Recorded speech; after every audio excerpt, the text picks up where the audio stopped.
saw, dude. Okay, so I accidentally opened up the...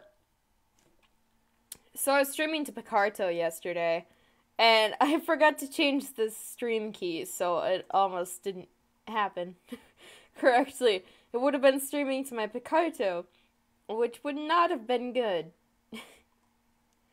Hello everybody, my name is Cal, short for Calisto, and today we are gonna be playing Cinderella Phenomenon again. Oh, of course, Steam is updating. Okay, so a lot of things happened last time. Specifically that we learned that Rumpel's name is Chevalier du Mont, which means Knight of the Mountain, which is pretty fucking badass, man. It's like safe. We also learned that he had a scandal, or his fiance had a scandal, and I realized I forgot I had water with me, and so I was just eating ice without processing the fact that, oh, I brought a pitcher of water for a reason. So he was so heckin' selfless that they were in poverty. Chevalier was. And so his fiance was like, okay, I can't stand this anymore. I'm gonna go beg to that nobleman you kind of, like, cheated out. Or, you didn't accept his money. And then it was like, oh, we fell in love. And we didn't tell you. Sorry. And so she got sick, and then there were two more guys. Okay, so there was a little boy who was like sick and didn't have a cure to his illness. So we asked the witch doctor to heal him, in which he gave his family heirloom. Then he healed the nobleman that I just previously mentioned, and gave away his engagement ring that he had. And then Bria, which was his fiance, got terminally sick, and he gave away his memories after she got cured. So that's how he got the Rumpelstiltskin curse. Ah, lovely. I just ate a cookie. Ah, get out of here. Oh, also, I took away the stream chat because I know that I'm not gonna heckin' see it. Ah, okay, let me go out of that. All I just see are arm flail movements. Okay. So, where was I? Right here. Okay. Ah, another long night. The two of us are on our way back to the Martian after visiting a clinic in town. We were there for hours, and it's a relief to be out in the open now where I can feel the wind on my skin. Are you okay, Princess? I know that what you saw must have been difficult. I'm sorry I couldn't shield you from the majority of it. I volunteered to help Chevalier at the clinic part-time, but it's worth an extra. Oh, I did not say anything about what happened, actually. So, there was something that happened to the palace in which Cyril Castor died. There's no info on Fritz's whereabouts again. Mithros has usurped the king, but hasn't taken the throne. Her step siblings and the king is fine now, and the witches have taken over the palace. Sir Mithros, if I didn't mention it, his name is Myth, and he is a witch. So, he's a loyal servant of her mother. Oh, I also didn't mention, she finally learned that she's the Tenebradum bearer. So, yeah! And then he volunteered to help the people that were injured, and then Lucette came along with him. I volunteered to help Chevalier at the clinic part-time, but it is worse than I expected. Many of the soldiers have severe wounds. I thought that most of the injuries sustained by the knights during the upheaval were only minor, but I was wrong. The injuries are much worse. Princess? He reaches out and laces his fingers through mine, then gives a soft smile as he squeezes my hand. Are you okay? I'm fine. It has only been 1 day since the uprising in the palace. I thought that there would be less blood. I was wrong. Is this what things were like after the Great War? I wasn't a fully certified doctor at the Great War, but I was an assistant. I was far worse than this, Princess. We cannot have a repeat of the Great War. I do not know why Mithros would kill Sir Castor and take the throne without claiming the crown, but the witches already have a bad name, and he's making it worse. I just realized what's gonna happen. Okay. I cannot help but remember the wide smiles Mithros gave me when I was still living in the palace. Yeah, he's... Every time I felt his eyes on me, I felt there was something strange about him. There was always a cloudiness to his eyes, something unreadable, unreadable. He was excellent at his job, but always an enigma outside of it. A sudden breeze chills my skin. Let's go back before you freeze out here. The two of us begin our walk back to the Martian. Thoughts of the palace, the king, and my stuffed family cloud my mind. Since I've been staying at the Martian, I have not seen Rod once. I was never sure if it was because he was ignoring me or if it because he only wanted to speak to Parfait. Regardless, I hope Rod and his family are okay. I would never have wished this treatment upon anyone, not even to ones I hated. That's rich, because, like, the noblewoman you had at the beginning of the game, you're like, I will make you pay once I get my curse lifted. Well, we can see that she's slowly changing now. As we walk, I glance up at Chevalier, whose head is tilted skyward. I catch a glimmer of lights in his eyes and smile. Even for just a moment, I can't... God, my nose is itchy. Hold on. Even for just a moment, I can forget about everything when I'm beside him. He has a way of taking the weight off my shoulders. But as the crown princess, I cannot let others carry my burden for me. I must find ways to protect the others. Even if it means putting myself in danger or harming someone in order to protect someone else. What do you think is the easiest and fastest way to kill someone? Chevalier's body goes rigid beside me. He stops to stare at me wide-eyed. I'm asking just in case if I'm ever in danger. I have never fought anyone before, but I can retaliate, but I do not know how to actually harm anyone. To kill someone is to end in life. It's stealing away the life others might love. You bear the burden of that death for the rest of your life. I put myself away from him. But Mithros is not an innocent man. Would you rather he kill the royal family instead? No, it's not that, Princess. I know he must be stopped at any cost. It's just... Now my ice melted. Now I have lukewarm water over there, and now I have regular cold water over there. Maybe if I can mix them, it will be okay.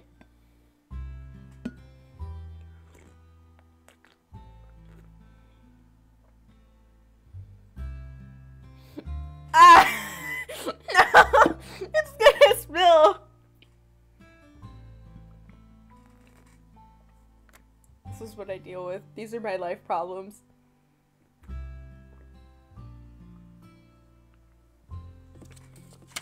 Conclusion. It just made the water warmer. I would never want you to have to kill someone. I have an air bubble in my mouth, Dang it. Every time I get like an air bubble in my throat, I'm like, I sound like PK. And so I'm like, oh, I see. How would you know what it's like to kill someone? You've only ever helped people, not hurt them. You saw the soldiers in the clinic today. You saw how close some of them were to death. Do you see the hollow look in their eyes? I have seen that look many times. It is the look of a man who clings desperately to life. Every life is precious. And a life is still a life, whether it's vital or not. It's still a responsibility you have to bear. I know how valuable and fragile lives are because I've helped so many people.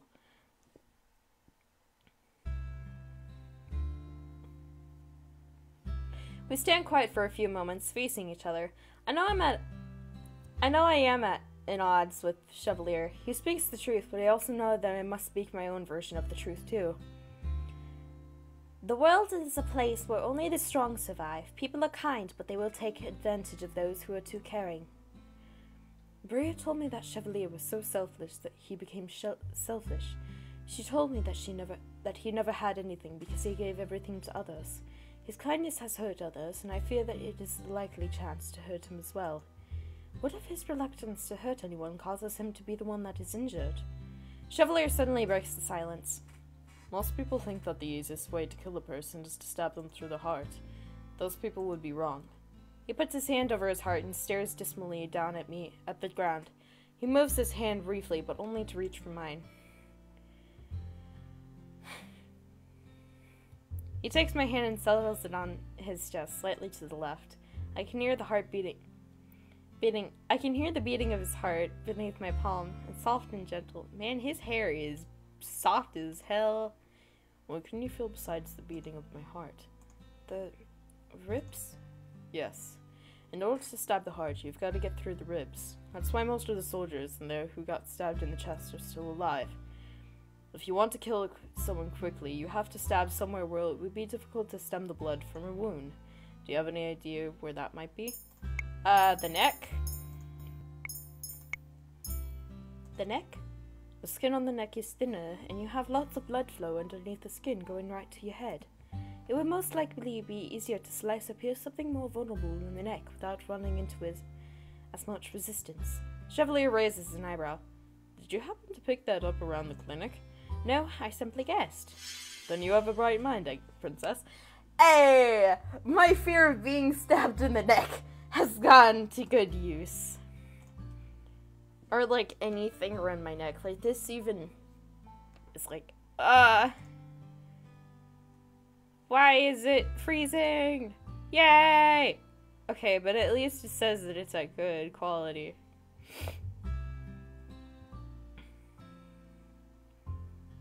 That's better than it not having good quality. Why is Steam open? Okay. Chevalier removes my hand to the side of his neck. My fingers curl slightly when I feel his heartbeat reverberate beneath my fingers.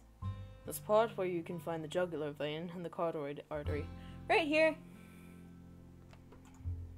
He runs my fingers down the length of it and I shudder. A mischievous smile brightens his face. Not only does cutting in the neck stop blood from going to the head, but it also makes it spurt. If both the vein and the artery are cut, it only takes a minute to bleed to death. Thus, one of the best ways to kill a person would be through the neck. Why are you telling me all this now? I was just enlightening a new pupil with an anatomy lesson. You asked me a question and I responded as a teacher. So, like, whoop! Artery to artery. Mainly this artery. Right here. It's like... right here. Boop! Chevalier's finger loosens on my hands, and I grasp his hand tighter in response. Princess, I don't want you to have to bear the burden of a murder. I promise that I'll protect you, so you don't have to defend yourself with violence. I can't use a sword or magic, and I don't know how to fight, but I will always be there for you. I forgot magic was a thing in this world, and I'm like, is this an RPG?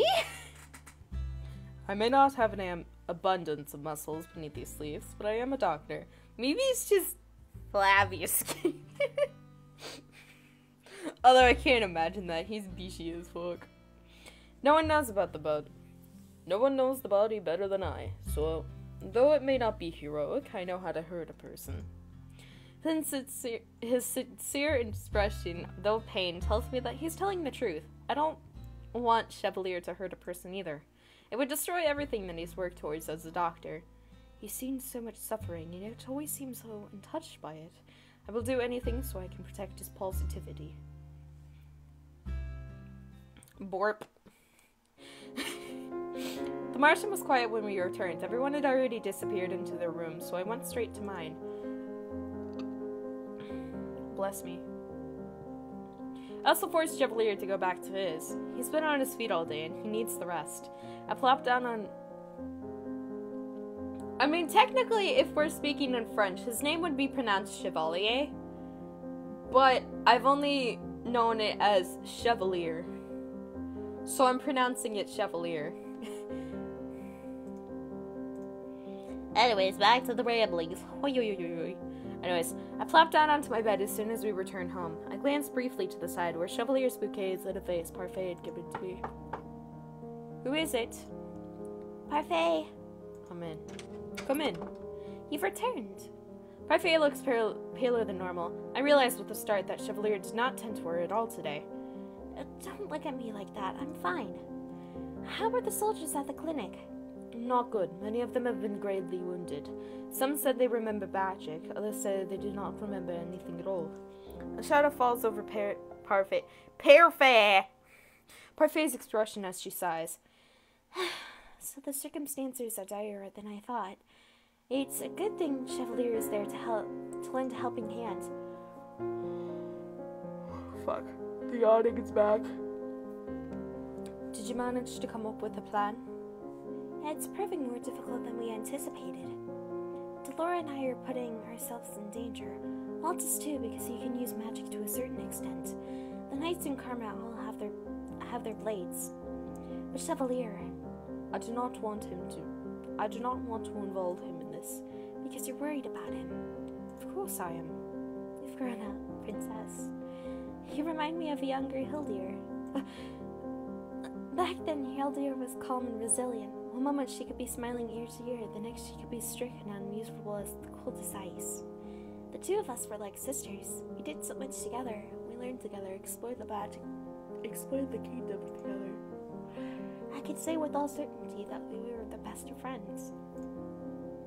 And then the fairy tales happened. When Hildyr grew the first human, she was corrupted. Her darkness swallowed her whole. I do not remember a time before Mother was corrupted, and so I cannot imagine the woman Parfait describes. I know the old Hildyr would not have wanted to show you the beauty in things, princess. She would not want you to suffer. I'm sorry you became so embroiled in things. It was inevitable. If the law hadn't cursed me, then I would still be in the palace, and I would just be as helpless as everyone else. So while I'm out here, I have the responsibility to help everyone. I touched the incomplete glass slipper at my neck. I still haven't even done 3 good deeds. Don't look so sad. You will complete your 3 good deeds, and things will go back to normal. And of course, you'll still have friends when you return. And come your 18th birthday, Delora and I will teach you about your magic. Lots is eager to help too. But for now,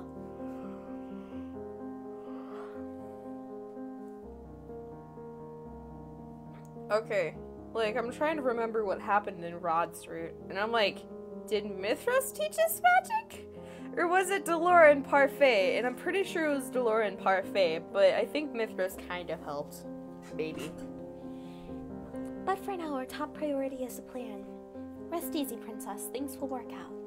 It is hard to believe that this problem can be easily solved, but I will try to believe. Ah! Okay. Perfectly leaves time left to my thoughts. I hope everyone at the palace is okay so that they can hold on till we come up with our plan. But I feel like we are already running out of time. Cinderella Phenomenon.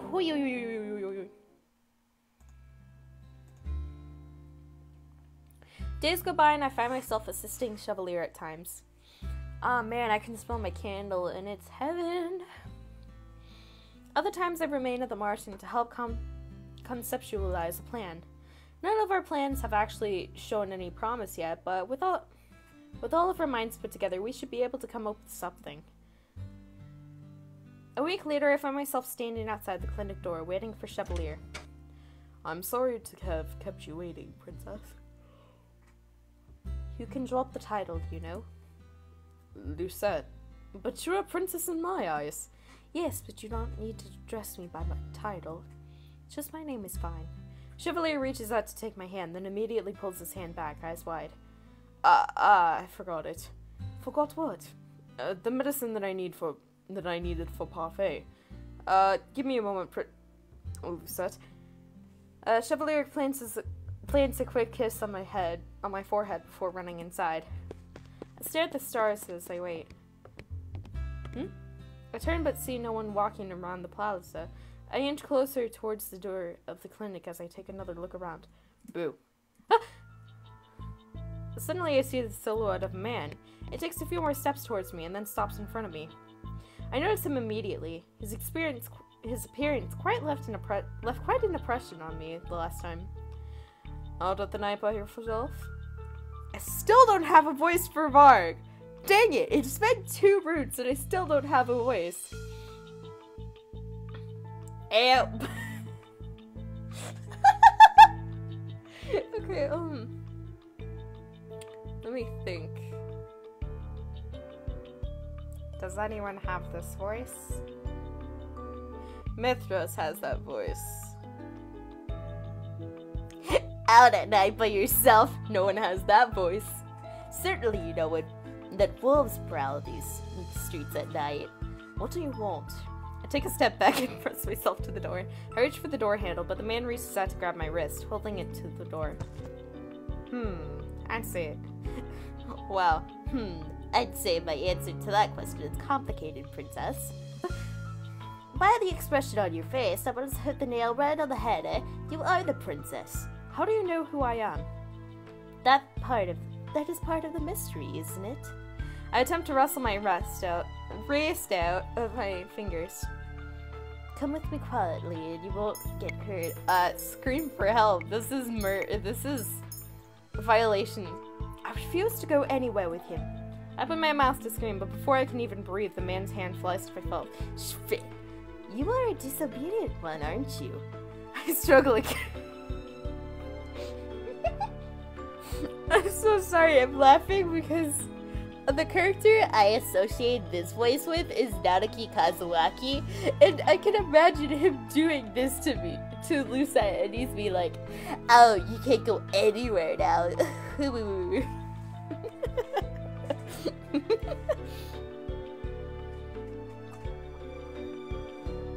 So it's just a funny voice in general, so it's just, or at least it's funny to me. I struggle against his grasp. It does not take long for the grin to fall from his face. It's replaced with a look that lacks any amusement. Just lick his hand. I enjoy seeing you struggle, but I'm afraid we've been out here for too long. I bang my shoulder against the door and a resounding creak follows my attempt. No more, Mr. Nice Guy. A man opens a small vial right in front of my face. God damn it. Something sweet wafts in the air, and I suddenly feel myself falling into darkness as I collapse. Lucette, are you dumb? Someone opens the vial and puts it towards your nose. You breathe out and exhale, not breathe it in. God damn it.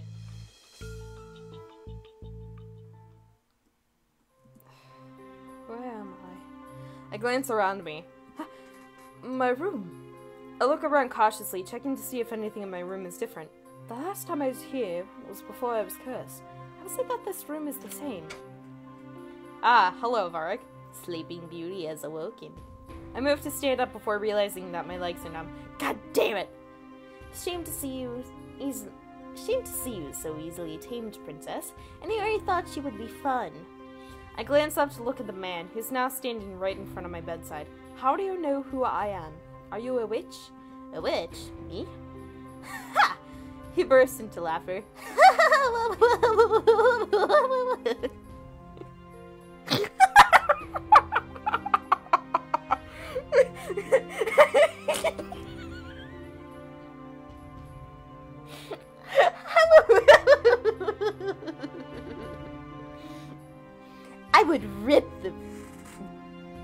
I would rip the witches to shreds if I could.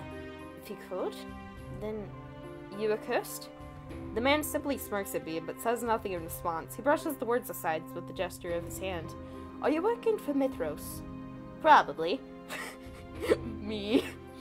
I glare at his vague answer.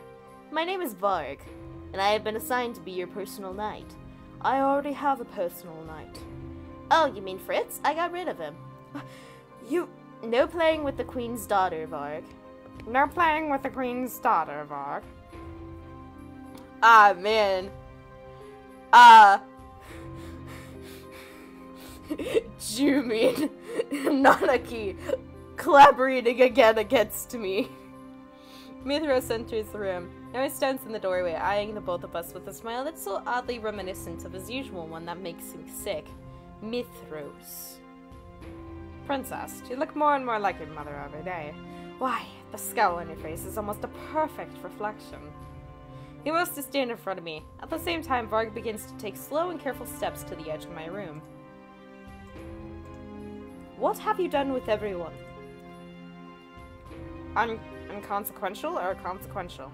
What? Mithras clicks his tongue impatiently. Inconsequential or consequential people? I narrow my eyes at him. I have no idea who he defines as inconsequential or consequential. Where are the king and the rest of the family? Where's Fritz? Were you the one who killed Sarcasm? Ah, inconsequential then. To your start, your knight is gone, princess. I've replaced him with Varg here. And Alcaster... Well, we had a common cause at first. We both wanted the crown. So Alcaster was also betraying the king? But Alcaster was a brute. He wanted to needlessly kill the royal family and steal the crown for himself. At first I had thought he was calm and calculating. But it turns out that he was just a power-hungry fool. Though I did want to take the crown, I wanted to avoid the bloodshed of certain important people. Mithras smiles at me. It's a look that makes my blood run cold. So I disposed of him and the rest of this night. Oh, but don't worry, princess. I assure you that your family is resting in their rooms, just like you're resting in yours. What? Do not worry, you will see them shortly after dinner.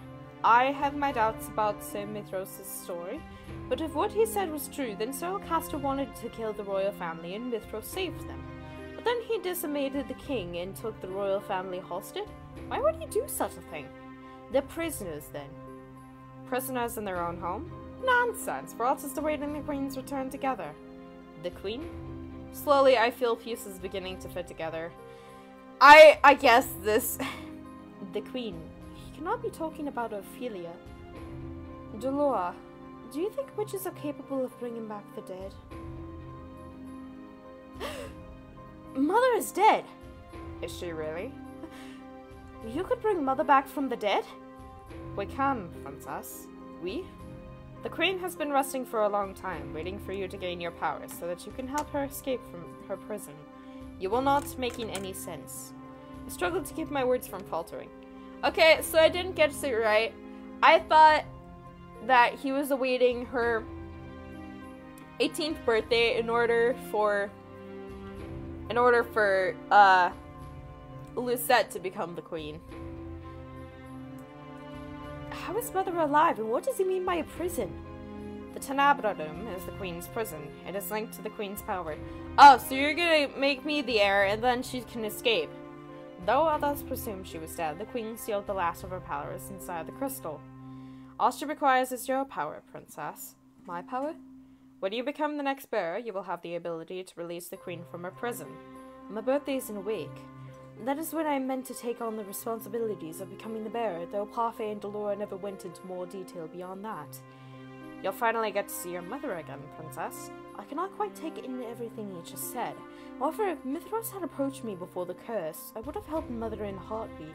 But it was Mother who was the last Tenebrodum bearer, and the one who brought darkness to Ongiel. I once believed that Mother was the only person to ever love me. Now I know that I was wrong, and that she shut me in a world that I should have known. Still, even now I wish she was here. I take a deep breath. But I cannot afford to be selfish. I can't put everyone else in danger. I will not help you. You don't have a choice, princess. I've set the stage for my queen's return. All that's left is to free her from the cage. We'll speak more of this at the dining table. Mithras leaves the room, leaving me briefly with Varg. Varg smiles behind his mask, then brings an index finger to the temple of his head and loops it. He mouths the word crazy. You said you would tear witches apart, so why do you serve Mithros? A good question. You are not going to answer me. How perceptive of you, princess. He speaks to me before following Mithras at the door. I'm once again left by myself in the room. Everything Mithras just told me swirls through my mind. My mother, alive.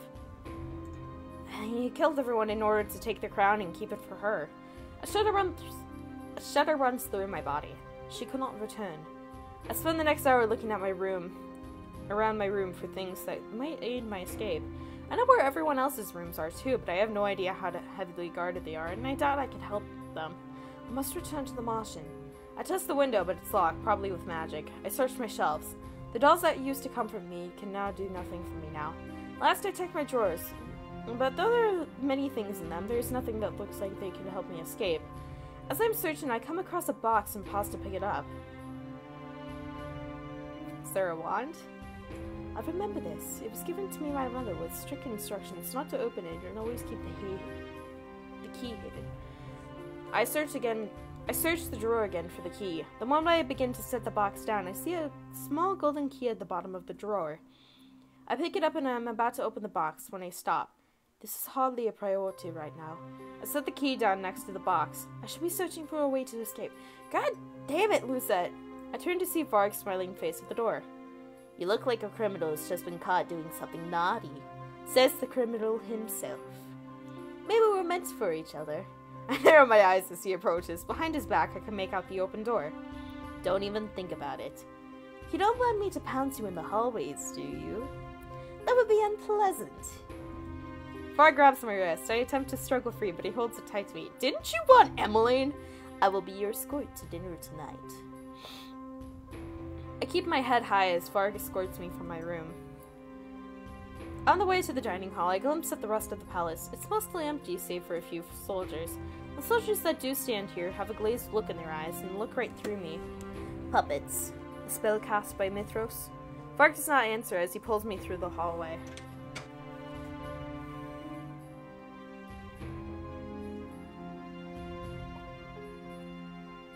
Soon I find myself in the dining hall. The guards usually standing by the walls are gone. Now there is only the royal family and they seem to be unharmed. You? I can see the recognition in the king's eyes. My heart flutters as he stands or tries to. He manages to rise, but only just barely. I notice that his feet stay firmly planted where they are. Everyone's bodies look exceptionally stiff. Is this some kind of spell? You're the girl that was outside my palace months ago. Mithros, what is the meaning of this? I notice that the king is not at the head of the table as usual. Everyone sits on the table sides except for Mithros, who's at the far end. God damn it. The king's seat, however, is clear. I simply brought back the crown princess. You should be thanking me, Gennaro. I've reunited you with your daughter. My daughter? The king raises an eyebrow, clearly skeptical. I can see in his eyes that he loves to trust anything Mithros has to say. The king slumps in his chair as Varg leads me to the side, just beside Rod. I notice Emmeline sitting just to Rod's side. She forces a smile onto her face, but I can see her tears gathering in her eyes. Allow me to offer a more formal introduction for a guest, even though you all know her. Her name is Lucette Riella Breton, and she's the crown princess of Angiel. And your blood daughter, Gennaro. The king looks at me again. This time there's more uncertainty in his face. Prince Rod will tell you, won't he? Rod? Rod looks at me, his gaze quiet but expectant. I turn to the king and to the rest of my family. It's nice to meet you, is what I'm going to say. There's no point in trying to convince the king of my birthright here now. I would only confuse him more, and now is not the time or place. I glance at Mithros, who's smiling at me expectantly. Besides, Mithros must have a reason for insisting on my birthright right now. Most likely he just means to confuse the king more. If that's the case, I will not play into such a petty scheme. My name is Lucette. Thank you for your kindness that one time. Rod looks shocked. I scowl at him before turning to look at Mithros. Mithros' smile is twisted into a frown. I feel proud at seeing him caught off guard. Lucette, what are you doing here? Gennaro, she is undoubtedly your daughter. That is why she's in the room that you've been taking care of. What? The king's eyes widen. He's at a loss for words. Princess, the king has been keeping your room clean and tidy for the sake of nostalgia, and he has no idea why. Magic works in interesting ways, doesn't it? I was wondering why my room wasn't changed. But could it be that the king remembers me somehow? I look up at him, and he has already glanced away from me, his expression complicated twist of confusion and helplessness. It seems that even the king does not fully understand. I turned to Mithras. It can work in both good and bad ways. Ah, yes, the fairy tale curse is terrible, isn't it? I catch Varg's eyes from the side of the room. He glances away from me, and I follow his gaze to the corners of the room. I hadn't noticed them before, but now I see cloaked figures hiding in the shadows. Witches. They must be the ones holding everyone in place if they try to escape. But not all magic is terrible, like the magic we used to revive the queen. You were insane. Hilda is mad. You have no right to refer to her by name. A sudden chill envelops the room. I can feel actual icicles on the table. I pull my hands away. Now, we are going to eat dinner, and we are going to enjoy it. And every day will just be like this until the queen returns. Rod glares across the table at Mithras. Why? Why would we not enjoy dinners together? That's not what I meant. Why go through this charade day after day? I stare across at the table at Mithras, glaring. I already told you before. I had to clear this place of traitors. Alcasta planned on stealing the crown, and I stole it back. But because of the time the queen's revival is so close, I have decided to keep the crown with me until I can return it to its appropriate owner. Queen Hilda is the true owner of the crown. I thought it best that we all wait about her arrival together. God damn, man. But know this. When my queen demands it, I will kill all of you. I simply refuse to act without her orders. This time, guards come into the room with food. They set it before us, and we're forced to eat beneath Mithras' watchful gaze. Though I try to spot an opening in the dining hall, I can find no way out. This really is a prison. 2 days pass. I've been searching for ways out and trying to ease out more offers of Varg and Mithras. Neither of them is very forthcoming. Did I get Both enjoy speaking in riddles. Varg especially is an enigma. Whenever I try to ask him about Fritz, he smirks at me and remains silent. What, not going to try to ask me any questions tonight? I'm not going to get any answers from Varg, and it's almost my birthday. I need to find a way out of here. I'm disappointed. You're the only fun I have in here, princess. Maybe if I'm quiet, you will leave me alone. If you're just gonna be quiet and sulk, I guess I should be going. Remember, don't try anything funny. There are knights just outside your door. Varg bows mockingly. He leans down to pat me on the head before he turns and leaves. I cannot give up. I once again begin searching my search through the room. Time is running out, and there's nothing I can do besides search for a way out. Okay, maybe open the box that you were about to open earlier, and then you're like, oh, this might not help me. No, it will. But I know that if I leave the room, nine knights will catch me immediately. If I had a weapon, I might stand a chance. I put my fingers to my neck and remember what Chevalier told me about it. Sleep. The sound comes from outside my door. It's a woman's voice. The door opens suddenly. Chevalier and Delora are both in my room. Princess! Princess! I'm startled to see Chevalier standing before me, his eyebrows drawn over his eyes with great worry, and beside him stands Delora with her arms crossed. Well, aren't you a sight for sore eyes? We're here to stage a daring rescue. What are you doing, Dobby? You're stuck on me. Why are you like this? My baby! He doesn't suffer. Punishment! It's ours! I rush to Chevalier and wrap my arms around him. He puts a hand on the small of my back and smiles down at me. We're going to get you out of here, princess. How did you both get in here? With the power of magic. Dramatic even at a time like this. The two exchange a look before looking at me seriously. Parfait, Waltz, the knights, and Karma were all here. We thought we'd just be fighting witches, though. We weren't expecting the knights. No matter what we said, we couldn't get through to them. They're under a spell. Mithras. He wants to release Mother. Both of them look at me with confusion. What? Mother is still alive, just inside the Tenebrodum. Mithras wants to bring her back. That is impossible. The queen is still alive? Chevalier looks worried, while Delora's expression is more rigid and resolute. We cannot let that happen. I don't know how the queen would be alive in the first place, but... well, we'll worry about that later. Right. We have time later to discuss the specifics of everything, but right now we need to get out of here. Right, everyone is keeping the guards and witches busy for you, princess. I'll distract Mithros. Chevalier, I'm counting on you to get the princess to safety. That's why I'm here. Princess, can you get me through the palace?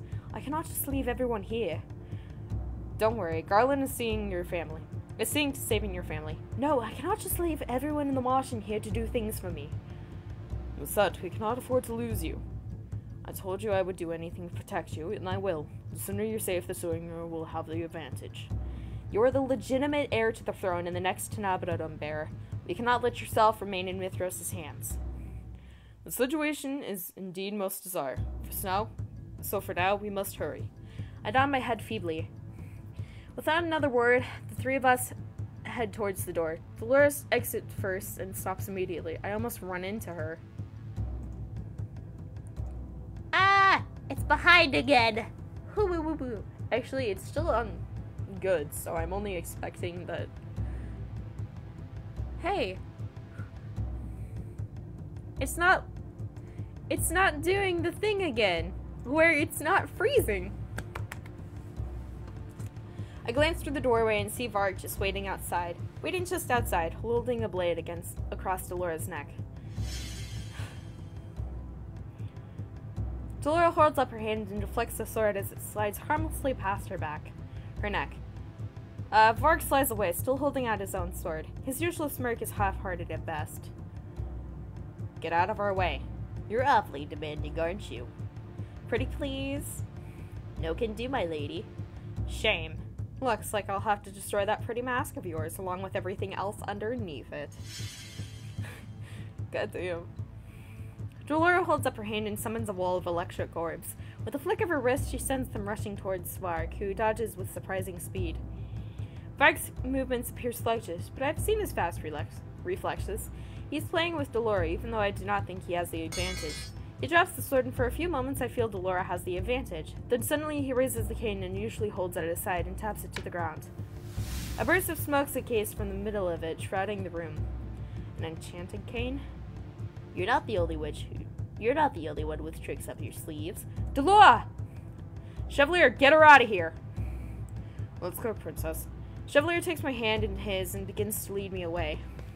The box! Are we not gonna mention the box anymore? I turn to glance back at Dolores and Varg and realize that while Dolores is completely on the offense, Varg does nothing but dodge. It's as if he's trying to buy time for something. I banish the thought from my head as Chevalier pulls me down the hallway. How rude! Haven't you heard of chivalry? I spot Karma still in his dress, holding a sword at the man in front of him. When the man lunges, Karma dodges back and grunts in his wall and comes to what? And grunts as his back comes to the wall. I suppose chivalry is dead, then. He steps off to the side as the possessed knight attacks him with his blade.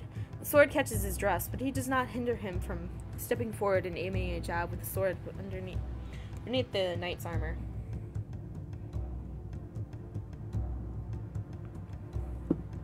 The knight keels, but the sword does not fall from his hand. Carmen looks up at us sharply. What are you doing just standing there? Move! It takes me a moment to realize that I was just as I was frozen, so too was Chevalier. His face is pale as he grabs my hand again and once again starts rushing me down the other end of the hall. Chevalier's steps are wider than mine, and I have to struggle to keep up. But the further we go down the hallway, the more apparent it becomes that there are too many obstacles in the way. We pass Jurian and Garland as we move too, and they manage to clear a path for us. These knights, will they not stop moving until Mithros is defeated? I hope the king and everyone else is safe. As we pass Jurian and Garland, I can tell that where the royal family is, but I have no way of knowing if the words reach their... I tell them where the royal family is, but I have no way of knowing if the words reach their ears amidst all of the sound. Chevalier? The stab wounds in the armor that I saw earlier were from the knights themselves. What? But why would they battle each other? What? The punctures in the armor that we saw at the clinic, the stab wounds in the gut and the arms. Chevalier's eyes are so distant, it's as if he's looking right through me. We need to keep moving. I take his hand and lead him forward. I do not know what he's talking about, but we can talk about this later. Right now we have to escape. We're closer to the palace entrance when we see them. A group of knights stands in 2 lines on both sides of the hall, facing each other. At the far end of the hallway stands a gaggle of witches, and between them Mithros. Good evening. Did you enjoy your stroll around the palace? Chevalier immediately moves to stand in front of me. The cloudiness is gone from his eyes, but what leaves his mouth is not a demand, but a question. How could you do this? How? It was quite easily, actually. You know what I mean? How could you make the knights fight one another? He just turned full-on, like, male Lucette. What a foolish question. Obviously, just because they're inconsequential. On the stage, some pawns exist, as they are easily replaceable extras. I'm interested in keeping them only the actors. In the grand scheme of things, the extras aren't needed. In fact, I can make them do whatever I need in order to get the best outcome. He snaps his fingers, and all the knights raise their swords. I tense, thinking the knights are going to turn to us, but they never do. Here's an interlude for you to enjoy. The knights are attacking each other? The sound of metal ringing against metal fills the air. And the knights' swords arc, dive, and stab. Mithros watches from behind them, the smile never leaving his lips. The 2 of us can only stand there, stunned into silence. It isn't long before you can see red. The smell of blood begins to linger in the air as swords cut through flesh. Abruptly, I snap to my senses. I attempt to move, but Chevalier remains firmly grounded. Chevalier! I heard many things about the doctor working at the clinics. I heard that he was a volunteer who had assisted in helping the injured during the Great War. I also heard that, until just recently, he had been cursed.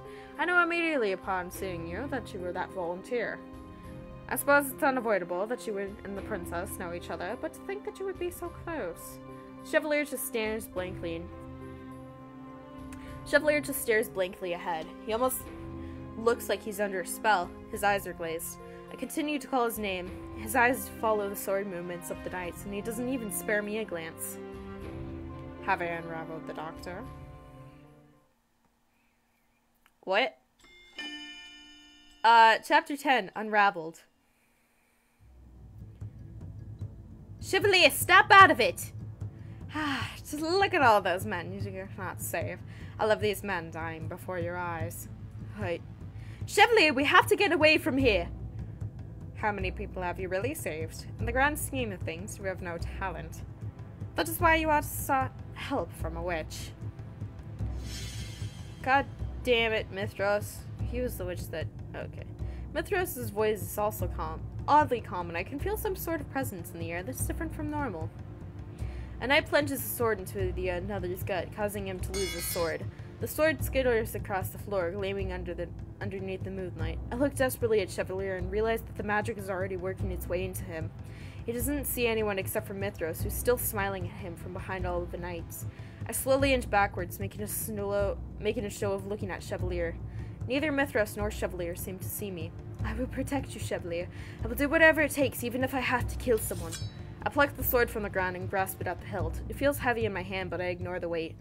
I rush towards the hallway with the sword, weaving my way to the side so that I'm out of the way of the knights fighting each other. I look squarely at Mithros, and then suddenly Chevalier's eyes flicker to me, only momentarily, but enough for me to know that he's no longer looking at Mithros in a daze. I turn back and see Chevalier rubbing his hand across his eyes. Mithros snaps his finger, and the 2 of the knights fighting turn and rush towards me. The knights manage to back me into a corner of the wall. I hold the blade out as they bear down on me, and close my eyes. Why the hell would you do that? My hands shake on the hilt, but I stand resolute, ready for the blow. But it doesn't come. Almost before the knights raise their swords, I'm aware of my breath on my cheek and beautiful violet eyes staring into my own. Lucette! But the words end in a grasp as the blade is buried into Chevalier's chest.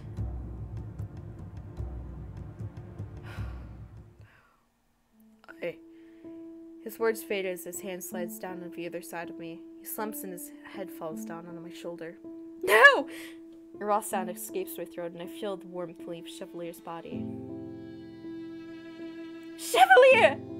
I scream his name and he looks up, but his eyes do not see me. They're somewhat far away. Mithros pulls Chevalier's body down to the ground, where it falls with a terrible thud. Inconsequential. I'm deaf to Mithros's words. I slumped down beside Chevalier, my hands reaching for his. His eyes are still open, but the light of them is gone. I'm sorry I'm smiling. I'm just like, God damn it, I got the bad ending again.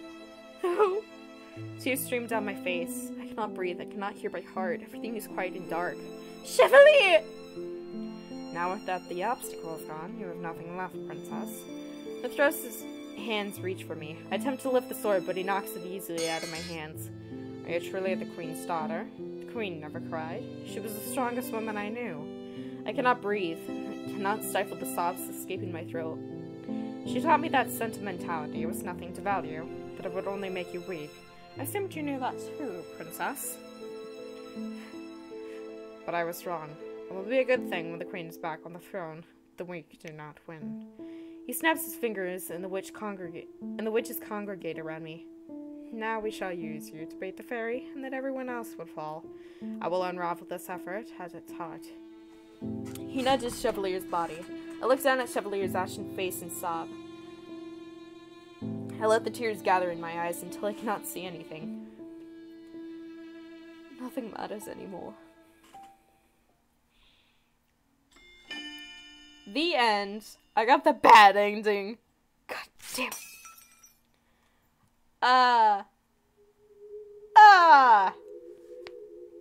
Fuck. I feel like when you make one wrong choice, you're gonna get a bad ending. Spool of needles. I'm really good at getting bad endings on my first try, man. Alrighty. Cinderella. Why is it all in caps? Cinderella Phenomenon. Rumpel. I always get the bad ending first. God damn it.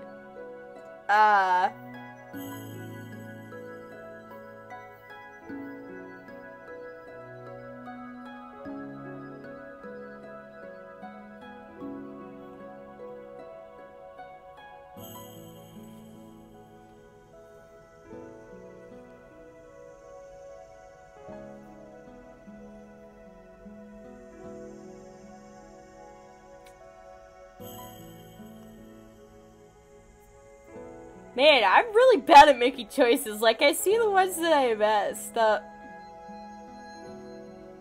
Wow. Okay. Alrighty. Let's do this again. God damn it. Wow, that voice. Okay. Chapter 3.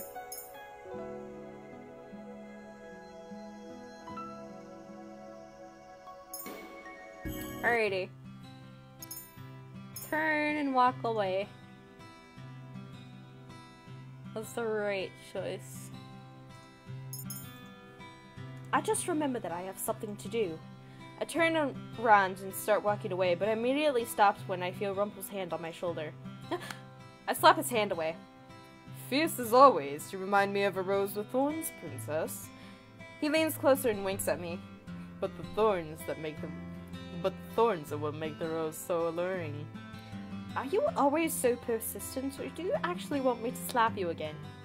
Your slapping me is but a small blockade in the road. I will never give up on you, princess. Does he enjoy it when I purposely try to ignore him?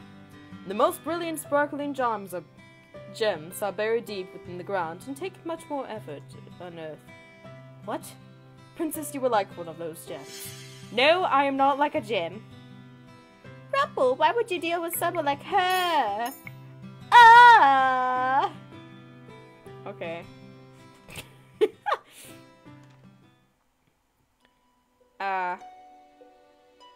Why would I fucking slap him?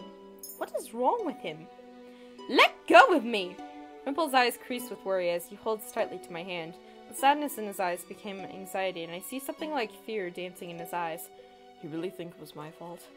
The look in his eyes is so vacant, almost like he's looking through me. It's as if he's some kind of trance. The way he looks at me makes my skin crawl. His grip on my hand tightens, making me shudder. Rather than slap his hand away, I reach out with my free hand and slap his face. I stare, perplexed at the sudden bafflement on Rumpel's face. Did the slap to the face and all come out of that strange trance? He's being even stranger than normally, and the intensity in his eye, of the look in his eyes is scaring me. Rumpel stares at me for a few moments, blinking slowly. Oh no, I'm blinked-eyed. I'm sorry, Princess. What just happened to him? The way he was speaking was so strange, almost like he was in some kind of trance. But I know how people are. They lie and put on faces. I'm sorry for spacing out. If I invaded your space, then I'm sorry. You're apologizing? Rumpel puts a hand to his cheek where he slapped him. I think I deserve that. Thanks for getting me out of whatever that was. All at once, the sheepish smile breaks into something cheerful again. He's smiling at me, even though I was so curt with him. Rumpel is so confusing. Yeah, he kind of is.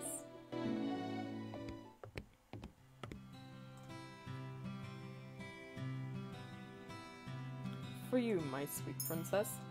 Don't accept the gift. I cannot accept your gift.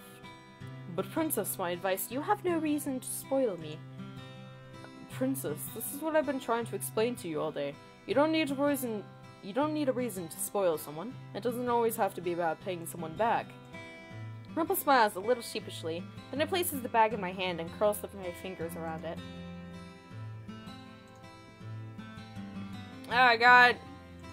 It's getting all doing the hecky thing where it's like, Let's just stop working.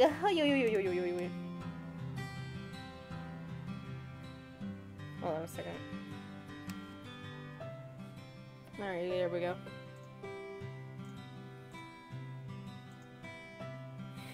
Sorry about that. Rumpel smiles a little sheepishly, then he places the bag in my hand and curls my fingers around it. You deserve nice things, Princess. You barely know me, and yet you still say that? Barely know you. We may not have known each other personally, but that doesn't mean I know enough about you. I'm giving you this gift because I truly want you to have it. Besides, this is both a thank you and an apology gift. A thank you for accepting me as your partner, and an apology for my behavior yesterday. I don't remember what I did, but both you and the boy seemed frightened. He looks happy! Yay! I mean, she looks like, what the fuck, man? And then he's like, I'm sorry, but thank you. Welcome to voice acting. Yes. Skip to the next choice. Skip to the next choice, yeah. Why is it not responding? Okay. Attempt to flirt. I can feel Rumpel smiling at my back. As if it was anybody else but him, I would think it was some kind of prank. Considering this is the way Rumpel acts all the time, maybe he's really trying to help me. I try to recall how he flirted with his customers before. I cannot help but notice you were alone, sir.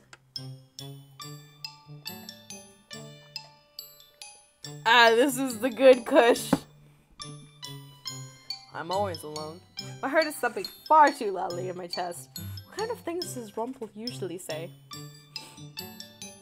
Madame, you are the most beautiful thief that I have ever met, for it is you who has stolen my heart and stolen my gaze. Your eyes are more captivating than the stars, my sweet. If I could, I would stare into them forever and lose myself in the majesty. You remind me of a rose with thorns, but the thorns are what makes the rose so alluring. All he does is spout complimentary gibberish. If I tried to do the same, how is it that you always would be alone when you have such lovely eyes? The customer stares at me baffled. I force myself to continue. Your eyes remind me of the leaves and fall as they flutter beneath the bright gaze of the sun. I stop. The words nothing more than a shallow lie make me feel strangely hollow. The man is just staring at me, but he looks uncomfortable. Still, I do not think he's anywhere near as comfortable as I am. But man, perhaps you would... My voice trails off. I bite my lips so hard that I can taste something metallic. The man's expression is a mixture of awe and perplexity. I immediately turn away from him and walk on. My face feels hot and I feel anger boiling down inside of me. Princess, leave me alone. Princess, we're not to- I do not care. I do not care. I ignore everyone's gaze as I make my way as quickly as I possibly can up the stairs to my room. Ah, that was great.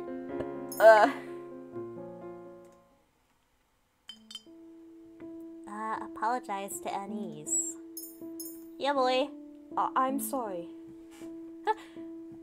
Anais looks at me, clearly shocked. She stares for a few moments before I scowl at her. Staring is rude. I was just... Why are you apologizing to me, princess? It's for something that I did that you wouldn't remember. That I wouldn't remember? You should tell me. I promise I won't hold it against you. It's not important. Anis's eyes are suddenly downcast, and no matter the attempt, her smile isn't as bright as it once was. I quickly finish stacking the bottles on the shelves. I'm done. Anis turns to look at me with an unusually tired expression on her face. Thank you for listening to me, princess, and for telling me a little bit about yourself, too. I feel like I might have said too much. I do not respond to Anis, but instead choose to head out the front door. Anis asks me where I'm going, but I just ignore her. I think about heading to town, but then I reconsider. I decide to head to the forest instead. I make my way to the forest clearing. In the dark, everything feels a lot more comfortable. Here, I do not have to pretend to listen to anyone, and I do not have to talk about myself. I settle down on a rock and stare up at the sky. I apologize, but Anis didn't even understand my apology. And now even I still cannot bring myself to trust those at the Martian. Yeah, that's a given, I guess. Right now, he almost looks serious. Did he mean what he just said? Tell him off. Why did you have to be so dramatic when you gave me that compliment? I was dramatic? I cross my arms and Rumpel grins at me. I can't help it, I cannot help it, princess. I'm dramatic by nature. A compliment is in some ways a performance. So you did not mean what you just said? No, I did. I swear I did. I was just trying to show you how making a puppet happy could be a good deed. Complimenting a person on appearances is easier than complimenting them on their demeanor. You have to know a person for that. I meant what I said, princess. I swear that it wasn't just me trying to weave spectacular words together. Earlier, I bet you made that. And it's had me too. Okay. You were spying on a conversation? I would never! I just happened to be making my way downstairs. Very slowly. You don't even know what I was apologizing for. No, but you thought you had to after you listened to her, didn't you? I listen far more than you do. Princess, you've shattered my heart so many times there are permanent cracks. But do not worry, the cracks in my heart allow even more of you to make your way into it. Rumpel awkwardly laughs when I remain silent. Me too, Rumpel. No matter what he says, this does not lead back to the Martian. It's not a scenic path or a path at all. I instantly root myself in place. Even though Rumpel is far taller than me and is far stronger, he stops noticing that I'm no longer walking. Oh, princess, did you want to stop and admire the scenery? Why are you taking me through here? I do not care about scenery, and I do not care about walking anywhere with you. Ah, princess, your honesty really is a treasure. One day I will make it so you enjoy going places with me, not just holding my hand. I quickly swept my hand out of his, my face feeling somewhat hot. Ah, there is the sweet rosiness to your cheeks. You never answered my question. It's a detour. We're going to be there in a few minutes. If you thought you saw someone's eyes on you, it's better to divert your attention away from the Martian. And before you say it's dangerous, yes it is, but we're still not far enough from the throne to worry about safety. And I believe I can protect you. Won't you compliment my cleverness, sweet princess? He takes a step forward, bridging the short distance between us, and then suddenly his fingers are around my wrist again. But it does not lace his fingers through mine. Instead, he takes my hand in his, and then pulls it up to his face. Before I realize it, my hand's on his cheek, his hand cupping my own. Ah, the nice picture of Rumpel. Bye!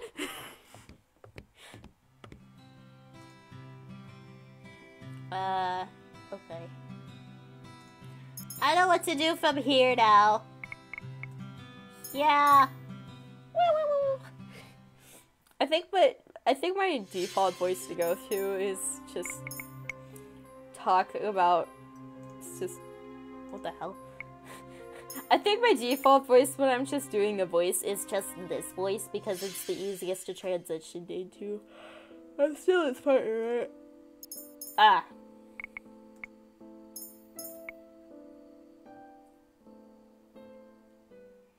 Her boobs are weird.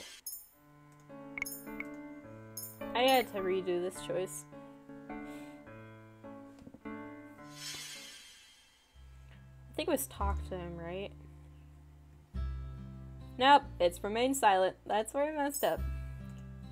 My problems. Why would he want to know about my problems? I understand what it's like, Princess, to have a secret stuck inside of you. After this choice, I will, be back. You want to keep things to yourself because you're worried that someone will prove you wrong. But you can always talk to me about it. Why are you so interested in my problems? I told you before that the best thing you can do is listen to a person. That's how you learn to sympathize. Besides, I honestly care about you. I will always listen to you, Princess. Rumpel slowly reaches out to the rest of his hand to rest his hand on top of mine. I sit up straight and stare at him, my eyes wide. Rumpel stares at me, a slow, soft smile that crinkles the edge of his eyes.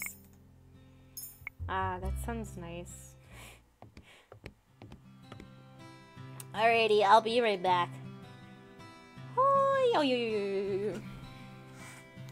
Listen to this really bad music. I mean, it could be nice, but...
cat has a weird obsession with Q-tips for some reason, and I find it hilarious. Alrighty. I'll wear my glasses for like 5 minutes. I feel okay now.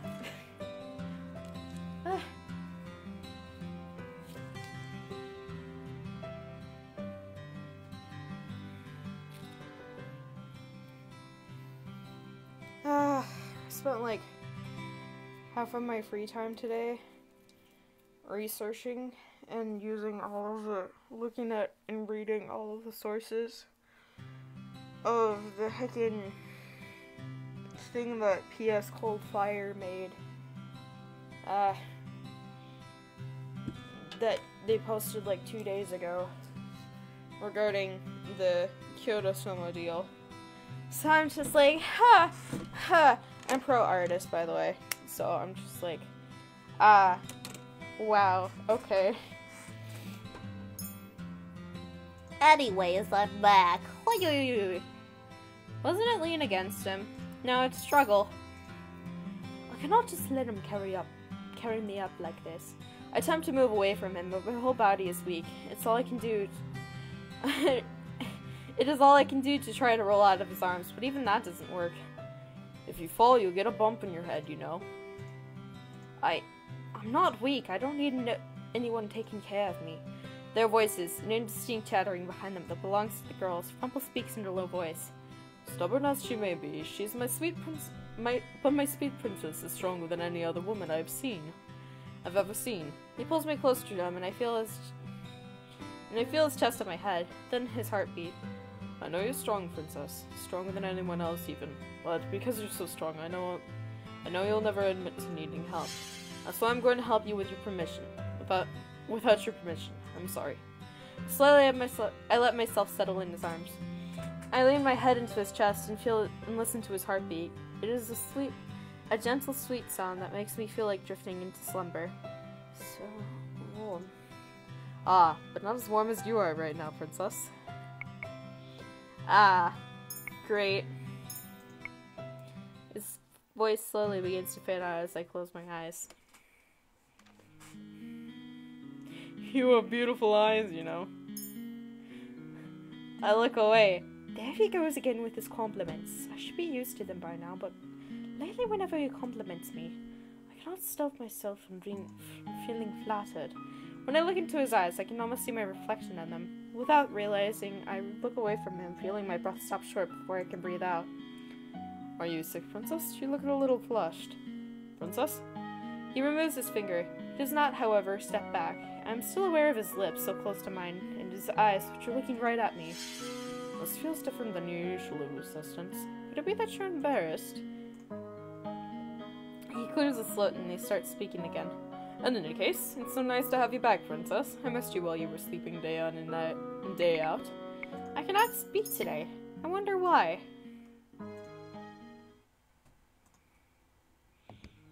Thank you.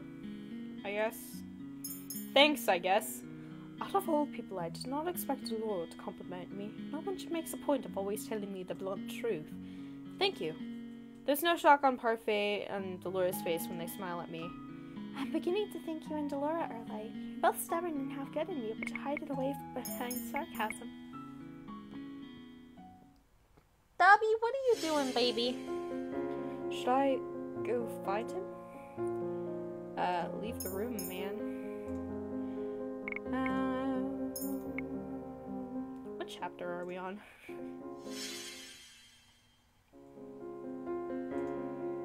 I love you.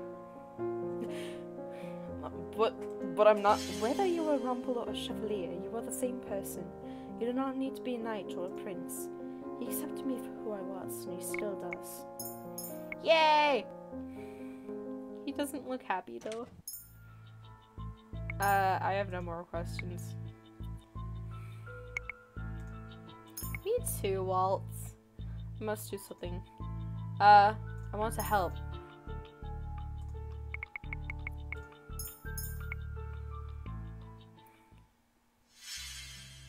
Do you have any idea where that might be? The neck?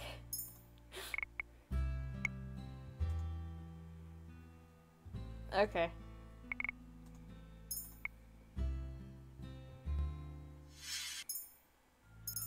Scream for heckin' help. Alrighty, this is where I'm gonna stop choosing. This is like last time. I turn to the king and to the rest of my step family. It is nice to meet you. There's no point in trying to convince the king of my birthright here now. I would only confuse him more, and now is not the time or place. I glance at Mithras, who's smiling at me expectantly. Besides, Mithras might have a reason for insisting on my birthright right now. Most likely he just needs to confuse the king more. If that's the case, I will not pay into such petty scheme. My name is Lucette. Thank you for your kindness that one time. Rock'em looks shocked. I scowl at him before turning to look at Mithras. He's like, you thanked someone? Who the fuck are you? Mithras' smile has twisted into a frown. I feel proud in seeing him caught off guard. Lucette.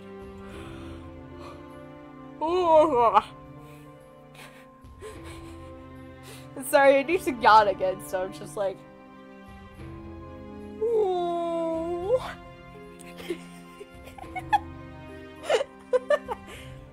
Lucette, what are you doing here? Gennaro, she is undoubtedly your daughter. That is why she's in the room that you've been taken care of. What? The king's eyes widen. He looks at a loss for words. Princess, the king has been keeping your room clean and tidy for the sake of nostalgia. For the sake of nostalgia.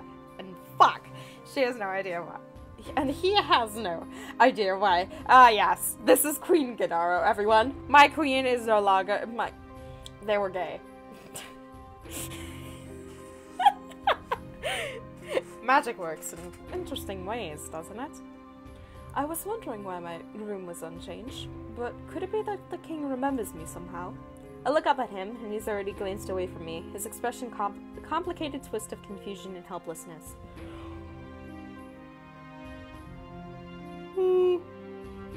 It seems that even the king does not fully understand. I turn to Mithras. It can work in both good and bad ways. Ah, yes. The fairy curse is terrible, isn't it? I catch Varg's eyes from the side of the room. He glances away from me, and I follow his gaze to the corners of the room. I hadn't noticed them before, but now I see cloaked figures hiding in the shadows. Witches. They must be the ones holding everyone in place if they try to escape. But not all the magic is terrible, like the magic we used to revive the queen. You were insane. Hilda is mad. Dune, you have no right to refer to her by name. A sudden chill envelops the room. I could feel actual icicles on the table. I pull my hands away. Now, we are going to eat dinner, and we are going to enjoy it. And every day will be like this, until the queen returns. Rod glares across the table at Mithras. Why? Why would we not enjoy dinners together? That's not what I meant. Why would we go through this charade, day by day? Day after day. Oh, my nose is itchy. I stare across the table at Mithras, glaring. I already told you before. I have to clear this place of traitors. I'll cast a plan on stealing the crown. I stole it back. But because the time of the Queen's revival is so close, I have decided to keep the crown with me until I can return it to its appropriate owner. Queen Hilda is the true owner of the crown. I thought it best that we all wait out her arrival together. I think the annoying thing about this game a bit is that if you choose, like, I'd say around 3 wrong choices, then you automatically get the bad ending. But, so you have to get a playthrough.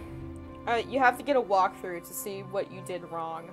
Because both on Rod's route and this route, I've only done like a couple, or not exactly a couple. I think I've done a lot more wrong in this route than I did with the other ones.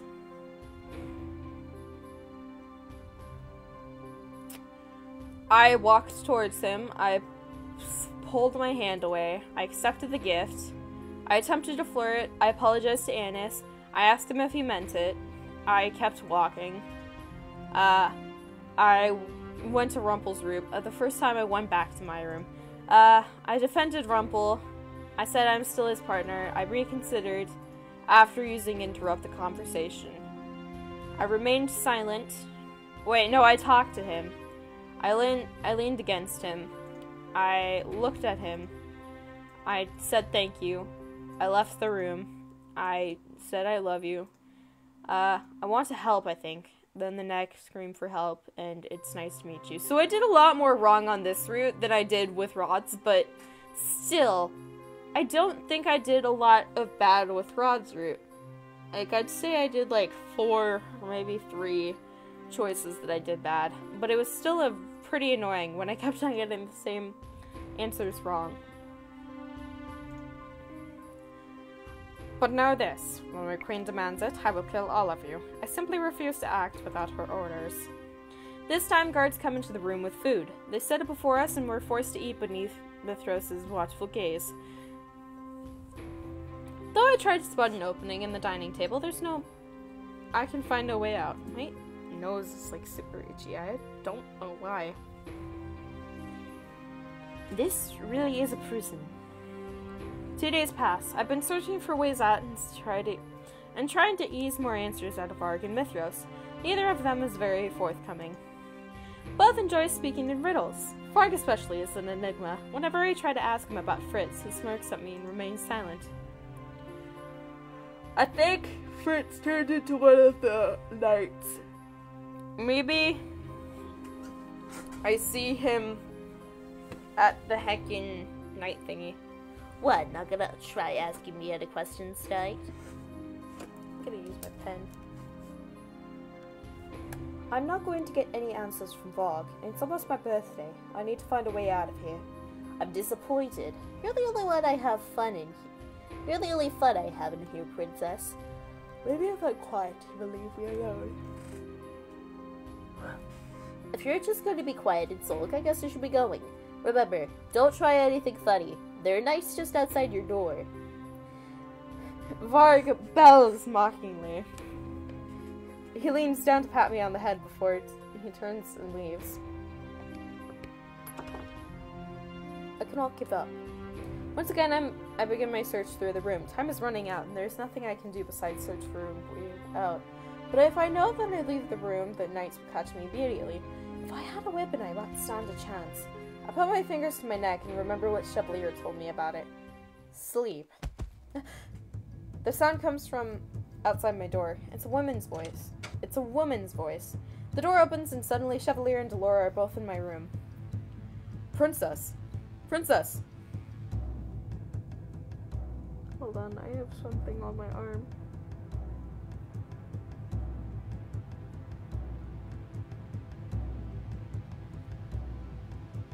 I think we're good now. I'm startled to see Chevalier standing before me, his eyebrows drawn over his eyes with great worry, and beside him stands Delora with her arms crossed. Well, aren't you a sight for sore eyes? We're here to stage a daring rescue. I rush to Chevalier and wrap my arms around him. He puts a hand on the small of my back and smiles down at me. We're going to get you out of here, princess. How did you both get in here? With the power of magic. Dramatic even at a time like this. The two exchange a look before looking at me seriously. You know, I expected, like, Delora to wear, like, black or purple nail polish. No, she wears red. I guess that's a new change of pace. Parfait, Waltz, the Knights, and Karma are all here. We thought we'd just be fighting witches, though. We weren't expecting the Knights. No matter what we said, we couldn't get through to them. They're under a spell. Mithros. He wants to release Mother. Both of them look at me with confusion. What? Mother is still alive, just inside the Tenabradum. Mithros wants to bring her back. That's impossible. The Queen is still alive? Chevalier looks worried while Delora's expression is more rigid and resolute. We cannot let that happen. I don't know how the Queen would be alive in the first place, but... Oh, well, we'll worry about that later. Right, we have time to discuss the specifics of everything, but right now we need to get out of here. Right, everyone is keeping the guards and witches busy for you, right, Princess. I'll distract Mithros. Chevalier, I'm counting on you to get the princess to safety. That's why I'm here. Princess, can you guide me through the palace? cannot just leave everyone here. Don't worry. Garland's seeing to saving your family. No, I cannot just leave everyone in the marsh in here to do things for me. Lucette, we cannot afford to lose you. I told you...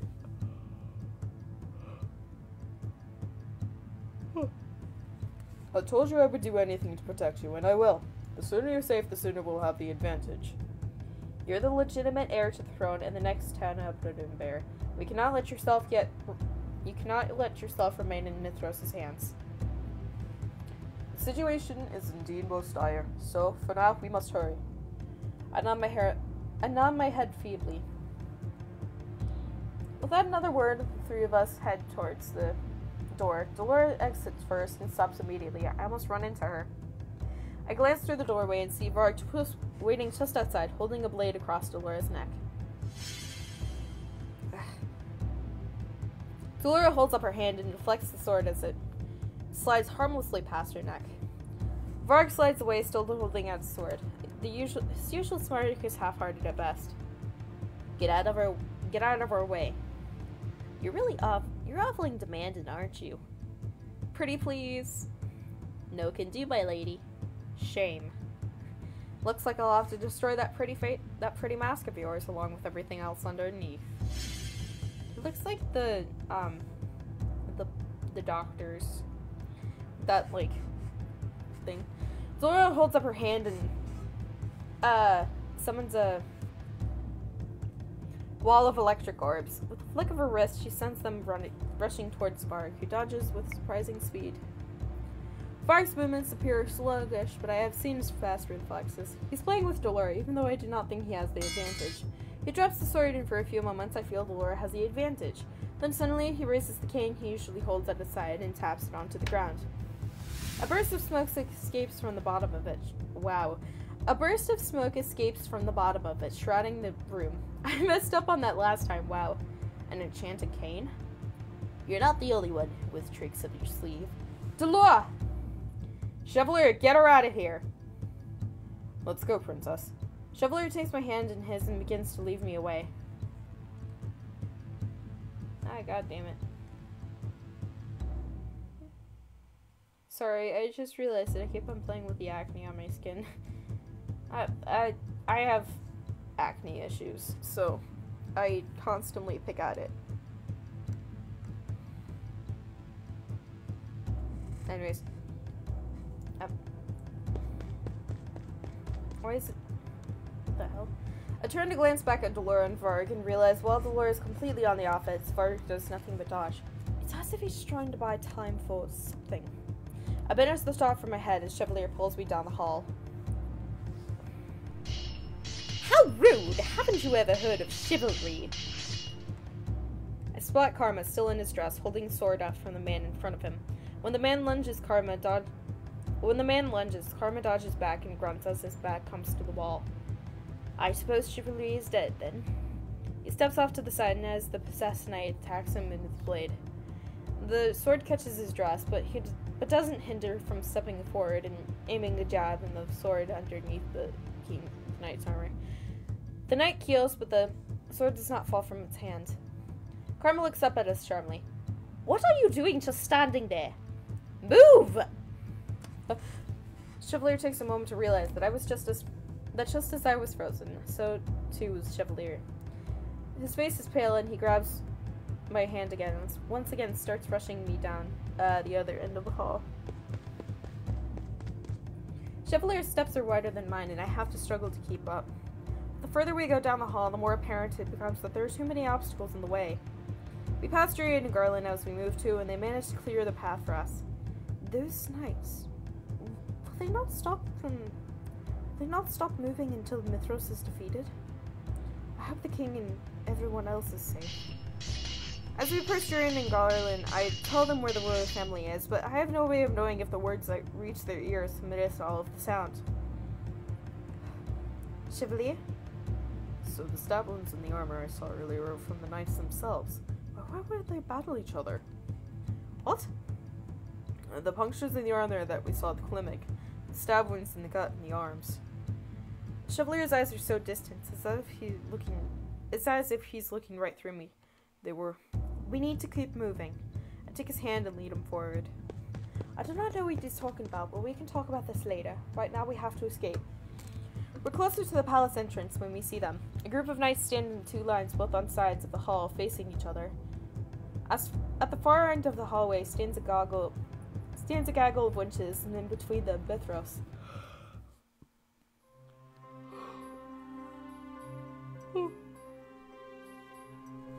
Good evening. Did you enjoy your stroll around the palace? Chevalier immediately moves to stand in front of me. The cloudiness is gone from his eyes. But what leaves his mouth is not a demand, but a question. How could you do this? How? It was quite easy, actually. You know what I mean? How would you make the knights fight one another? What a foolish question. Obviously, it's because they were inconsequential. But on a stage, some pawns exist as easily replaceable extras. I'm interested in keeping only the actors. In the grand scheme of things, the extras aren't needed. In fact, I can make them do whatever I want and I need in order to get the best outcome. He snaps his fingers and the knights raise their swords. I tense thinking the knights are going to turn to us, but they never do. Here's an interlude for you to enjoy. The knights are attacking each other. There's like something at the end of my hair. I don't know where it went though. I'm like, where? A sound of metal ringing against metal fills the air.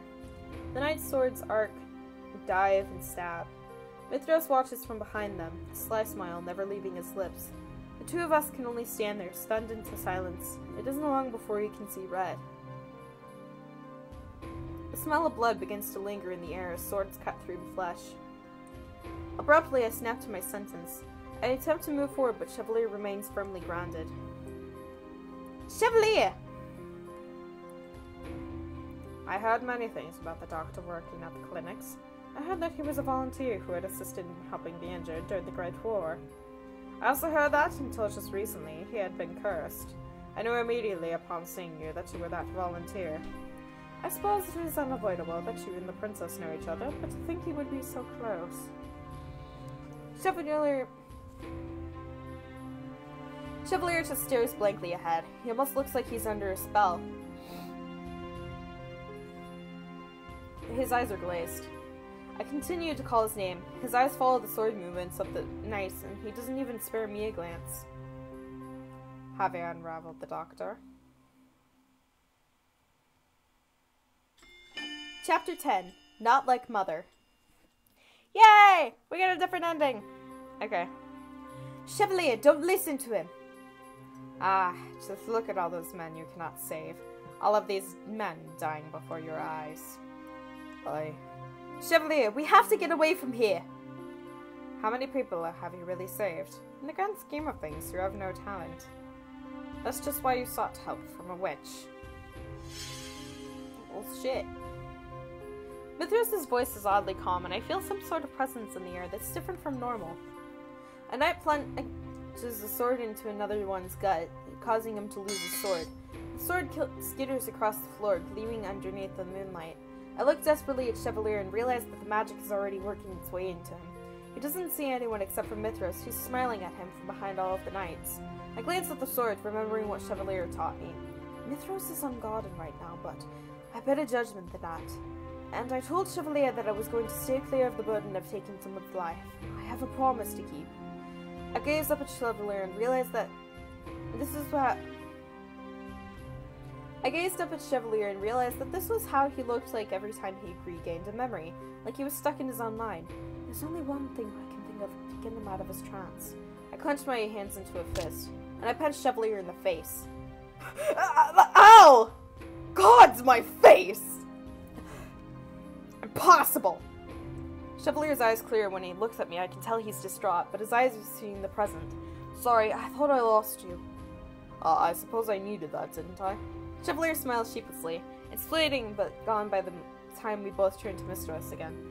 Chevalier looks straight past him, still fighting knights. If this bothers Chevalier, which it must, he hides it behind a neutral expression. How did you break my spell? You can't even use magic! She didn't break it with magic. She broke it with the power of love. stared at him skeptically. We both know that's not true, and I know Chevalier well enough to know that he doesn't mean it. But Mithros looks furious. Love. As if some fairy tale love could save you from this predicament. Princess, you're a witch! We feed off negativity, off of chaos and loathing. Love service, no power. Life is about balance. Musa taught me that.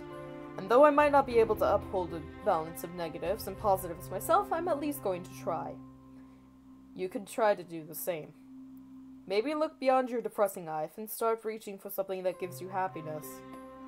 Something that won't plummet you back into the same darkness. Mithros snaps his fingers and the knights all freeze. They all turn to us, swords raised. I do not need to be lectured by some lovesick fool. By all means, cling to your life. I will show you how fragile it is. Love, I think. It said love, didn't it?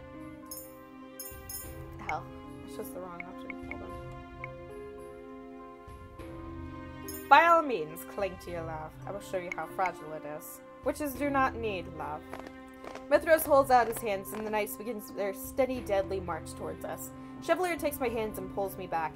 But I see an opening in the narrative. Mithros enjoys inflicting pain with his words, and I can do the same. If you do not need love, if you do not need affection, then why are you doing all this for Mother? I am not. You are doing it to be recognized. Why? Every student wants to impress their teacher. His words are calm, but there's a desperation in them. Mother was Mithros' teacher. I thought he was just reviving her as another witch, but...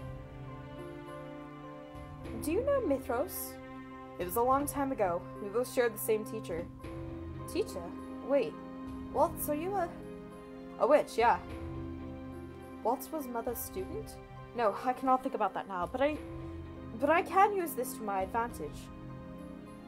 Shit, why is it doing this now? I do not remember Mother's students in the least, but one of them turned out right. The others did not. I can see bitterness in you. It's the same bitterness I held, only yours grows deeper. You will not sway me with your foolish words. The knights begin to rush us. Their run is more of a pathetic shuffle, given the harmed state they are in, but this does not slow them down. We're going to run. But trust me, Princess. I will protect you no matter what happens. He grabs my hand and we wait. I see Chevalier's eyes darting around as he searches for an opening. I can feel the pulse of his quick heartbeat through his hands, and I know he's panicking. Suddenly, there's a massive, luminescent gold wall in front of us. The knights stumble right into it, their swords hitting the bright barrier. Are you two okay? Parfait rushes to stand in front of us. Mithros' expression is a cold, angry glare. He measures the situation with critical eyes, and then he turns away and begins to dart down the hall. Parfait collapses to one knee, arms outstretched to maintain the barrier. Delora appears. She's flustered and bleeding on one arm, but she still stands straight. Delora holds up her hand and summons fire.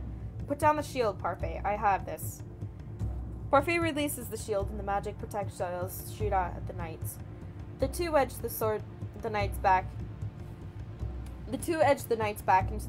through the hallway, but I can see Parfait growing weaker and weaker by the moment. Parfait takes a deep, shuddering breath as she tries to stand. When she falls yet again, Chevalier takes a step forward and looks at her urgently. Lady Parfait! I'm fine, don't fuss. Her breathing is labored, but she still manages to smile. I fought in the Great War. This is nothing.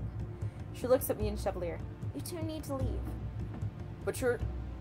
Fine. I just need to get my strength. I just need to gather my energy. A spell from Delora sends the knight sprawling to the ground after she creates a heavy downpour of rain that quickly turns to ice. You two keep going. The entrance is clear. I notice the witches that have been standing behind Mithros approach us now. Delora stands at the ready. I can tell she's hiding a great amount of stress beneath her smirk. Parfait slowly gets to her feet. We fight together, Delora. There's no one I'd rather have fighting by my side, Faye. Come on, Princess. We still have an opening. We head around the side. Parfait erects a shield to protect us from any magic that comes our way, and Delora summons a whirlwind as a distraction. Ow! My foot is grazed by fire magic, causing me to stumble, but I force myself into a limping sprint regardless. This is nothing. At the entrance, I pause in the middle of the room. The main entrance hall is eerily silent. Then I see Mithros edging his way into the king's throne room. He's holding tight to Emmeline. He notices me watching and smiles. Then he disappears into the throne room. We have to follow him. Princess, he has Emmeline! Chevalier's posture and expression are indecisive, but mine are not. I know Mithros is baiting me, but I cannot leave her alone. My gaze moves around the hallway as I search for other knights. The place is empty, and it's not long before I hear footsteps. I tense at the sound, and Chevalier holds tightly to my hand. Then suddenly, as the figure draws near, I recognize him, even if he seems like a completely different older person. We finally found you. Waltz? You broke a curse, but how? Chevalier stands at him in awe. I know, W. Waltz the Big. There was never Waltz the Small. There was never Waltz the Small. Actually, I'm trying to find a voice from. Waltz shakes his head. And I broke my curse unexpectedly. I actually found the item I needed while I was searching around. But I can explain more later. For now, we have to go after Mithros. Do you know where he is? He's in the throne room. Mithros stands in the middle of an empty throne room, holding Emmeline to him. He has his hands around her neck. No sudden moves, you three, or this girl dies. And I do know how much death bothers you. At the start, I realize he's talking to Waltz. All three of us are frozen. Myth. Traitor. Why can't you see that Hilda wasn't trying to teach us? She was trying to corrupt us. Silence, traitor! You betrayed her. During the war, you betrayed your own teacher. Betrayed? Hilda was corrupted. She cannot be saved. How dare you use her name? Mithros' fingers tightened on Emmeline's throat. I can see the tears running down her face. Her sobbing is quiet, but it still reaches my ears in the silent room. Varg! Varg appears from the darkness, as he did before. He smiles at all of us, from behind Mithros, his eyes glinting mischievously. You didn't finish the job. You were awfully vague when you told me to take care of them. You know, most people would assume that meant entertaining them and offering them refreshments. Obey me! Varg turns to us. He draws the sword he used earlier, his smile fading. I think something like pain is in his eyes, but then I think it might be my imagination. He looks straight as he moves towards us. When Waltz moves from Mithros, his hands tighten over Emmeline's neck and she cries out. Chevalier is watching everything quietly. The concern is his eyes muted by the urgency. I follow his gaze around the room, wondering what he's searching for. Myth, is it? You were injured during the Great War. I tended to you once. Stabbed in the chest. You needed stitches for it. I feel Mithros' confusion before I see it. For a few moments, though, his gaze is centered on Chevalier, his eyes probing for him for information. No one came for you. Your teacher must have thought you were too weak, that you would die. Mithros' hands flies away from Emmeline's neck as he lunges towards Chevalier with a snarl, his expression mad. The room breaks out into chaos then. I feel the rise of magic beside me as Waltz rises. God damn! I feel the rise of magic beside me as Waltz readies a spell, the tension in Chevalier's body as he prepares to shield me, and lastly I see Varg slip across the room. Everything goes white. When I look up, I see Waltz standing in front of me with a shield. Mithros' hands lies flat against the shield, and I feel the heat of the magic. Varg lies on the ground beside his fallen sword, unconscious from the impact. Even Chevalier's is on his knees. I rush towards the sword at the same moment Waltz pursues Mithros back into the ground. Then, sword in hand, I stand above Mithros and aim it at his neck. The blade touches his skin without sinking into it. Emmeline is hiding behind the throne, staring out at the scene with shock on her tear-stained face. Will you kill me? Mithros' smile is a mere shadow of itself. You saw the soldiers in the clinic today. You saw how some of them were to death. Did you see the hollow look in their eyes? I've seen that look many times. It is the look of a man who clings desperately to life. Every life is precious, and every life is still alive, whether it's vile or not. It's still a responsibility you have to bear. I know how valuable lives are because I've helped so many people. The desperation in Mithros' eyes now, a man that clings to life. It would be so easy to slice his throat. I've seen so much bloodshed on this night, and it was all caused by Mithros. If I kill him, I can stop all of it. But that would make me no better than Mother. I drop the sword. Mithros actually stops to stare at me in shock. I'm not like Mother. I will not kill you for revenge. No sooner have I said the words that I feel a sudden heat at my chest. My hands indistinctively reaches up to grab the necklace around my neck. And then there's the bright light. Yeah! Okay. When the light clears, a new source of light catches my eyes. I stop and stare down at my feet, which are in glass slippers that shine so brightly they sparkle even in the dim light. But I have no time to admire the shoes or the weight that has fallen off my shoulders. I barely recognize that the fairy tale curse has been broken. Emmeline rises from behind the throne and screams, "Lisette, watch out!" Mithros has grabbed the sword with his hand, turned it around, and is aiming at my chest. It hits a barrier. Parfait stands beside me once more, her face devoid of any color. I did not see her rushing here. Lisette, she takes a step forward as if to shield me. Out of my way! Mithros draws the sword back and plunges it against the shield. This time the blade is coated with darkness. It pierces the already flimsy shield, and the blade goes through Parfait's heart. Fuck.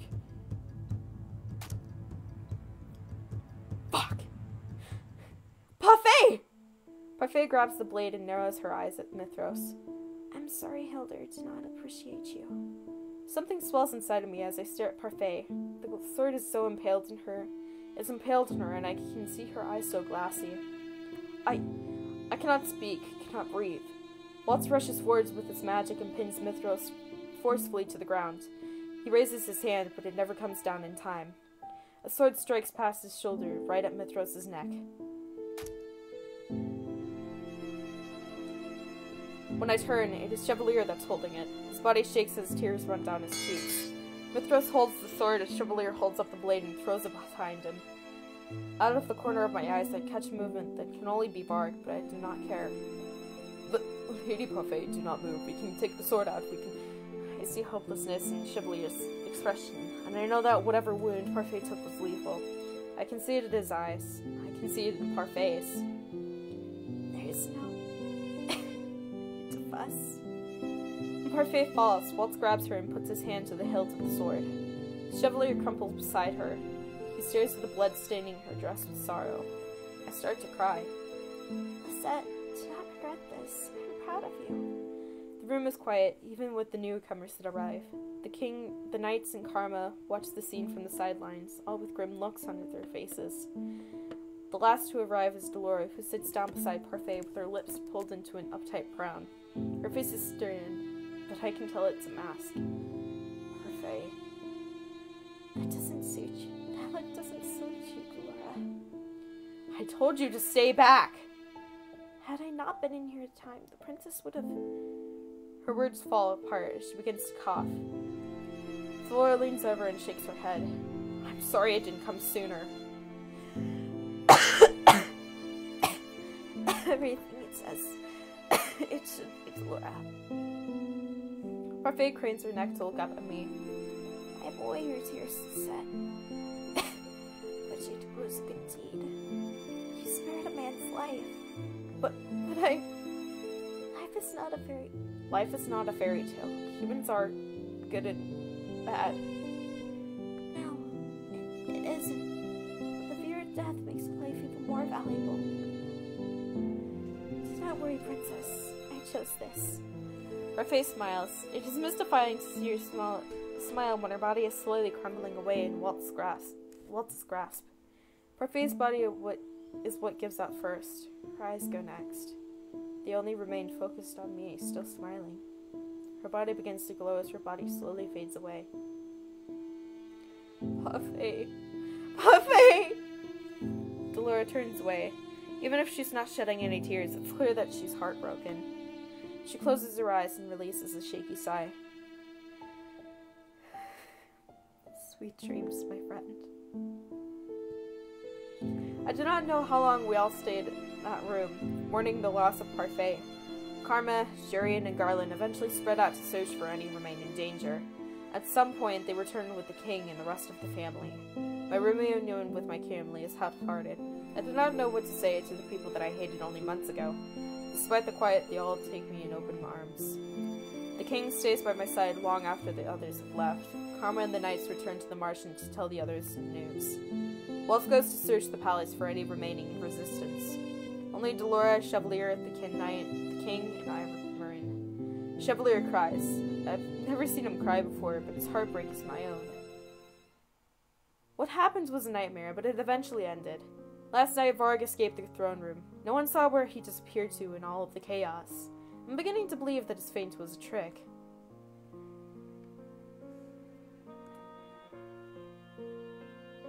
Oh my god. Okay. We don't need this anymore! Woo! Okay.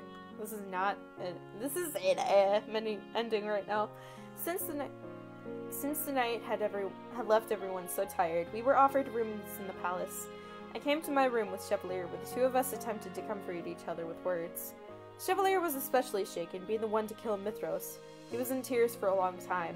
I'm pretty sure that I must have fallen asleep sometime when we were talking, but I'm lying on my bed, underneath my covers, and though I think for a moment that it must be a figment of my imagination, it's not. Ah! Chevalier is definitely lying right next to me, sleeping beneath those same covers.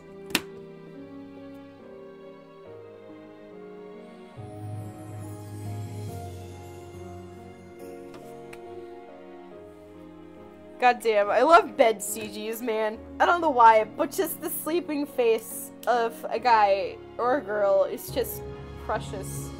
I love it. Chevalier... Okay. How did this happen? I put off the recollection of the previous day while I stare at Chevalier's face. His glasses are off, and without him, his face seems strangely empty. I think it looks so beautiful, man. He looks vulnerable, almost like a child, except his features are too handsome for that. What am I thinking? I slowly put my hand to his cheek and flinch when his eyebrows crease. Moments later, his eyes open. They're foggy this early in the morning. What is this? Have I been woken by my princess? Usually it's the princes that wake the princesses. I will always wonder how he manages to keep smiling like this. Even when he's in pain, he forces a smile. But you are not prince, and I'm not some damsel princess. Chevalier closes his eyes and sighs. There's only one way to break the spell of sleep.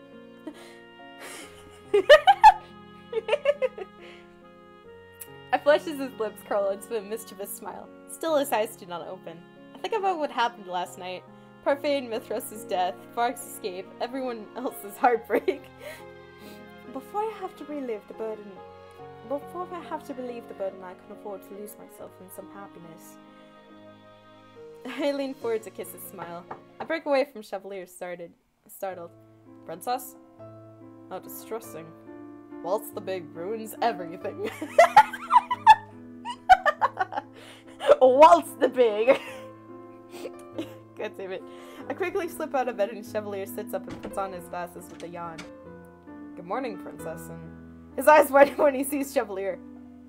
Are you so tired that your words have abandoned you, Waltz? No,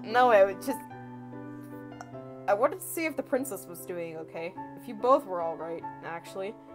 He pauses to look at us, his eyebrows furrowed, he's like, Did they do it? No, I can imagine just how tongue-tied you must be. You should speak if you have something to say. Waltz sighs. I didn't want to bring this up so soon, but it's something been on my mind the whole night. It's just, you didn't have to kill Myth. That was my job. Your job? I doubt that. Besides, I didn't want to kill him. It was a reaction. The room goes silent for a few moments as Chevalier stares down at the floor. He told me before that lives were valuable. That is why I tried to save Mithros, but in the end by sparing his life, I asked Chevalier to carry the burden of his death. He's already told me that it's not my fault. Parfait said that what I did was a good deed, but still.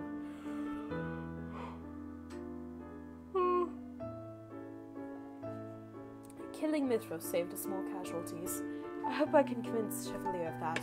Most likely, he will wrestle with that guilt for a long time. I turn my attention back to Waltz and will the questions to the back of my mind for the time being. Waltz, there are questions I need to ask you. About how he broke his curse, about Mother being his teacher, about Mithros. There's so much to ask him, but I don't even know what to start. We have plenty of time for explanations now, Princess. After your birthday, Talora and I will pick up your magic education, but for now you should rest. I will give you the full story of my apprenticeship and curse another day. But Princess, Chevalier, I thought I'd just let you know that when Parfait came into the battle, she expected to die. She told all of us that we were sitting around trying to plot a rescue plan. I glanced at Chevalier, who nods quietly. Was it because of her frailty after the Great War, or did Parfait somehow have a feeling? Oh, also, congratulations on breaking your curse, Princess. Chevalier sits up straight, his eyes narrow behind his glasses. Waltz, I was supposed to congratulate her first. Chevalier stands and kisses me promptly on the cheek. Wait. My cheeks flush, and even Waltz looks embarrassed. Me too. Congratulations, my sweet. It was all very dramatic when your curse broke. There was this bright light and... Wait. Why was there no bright light when I broke my curse?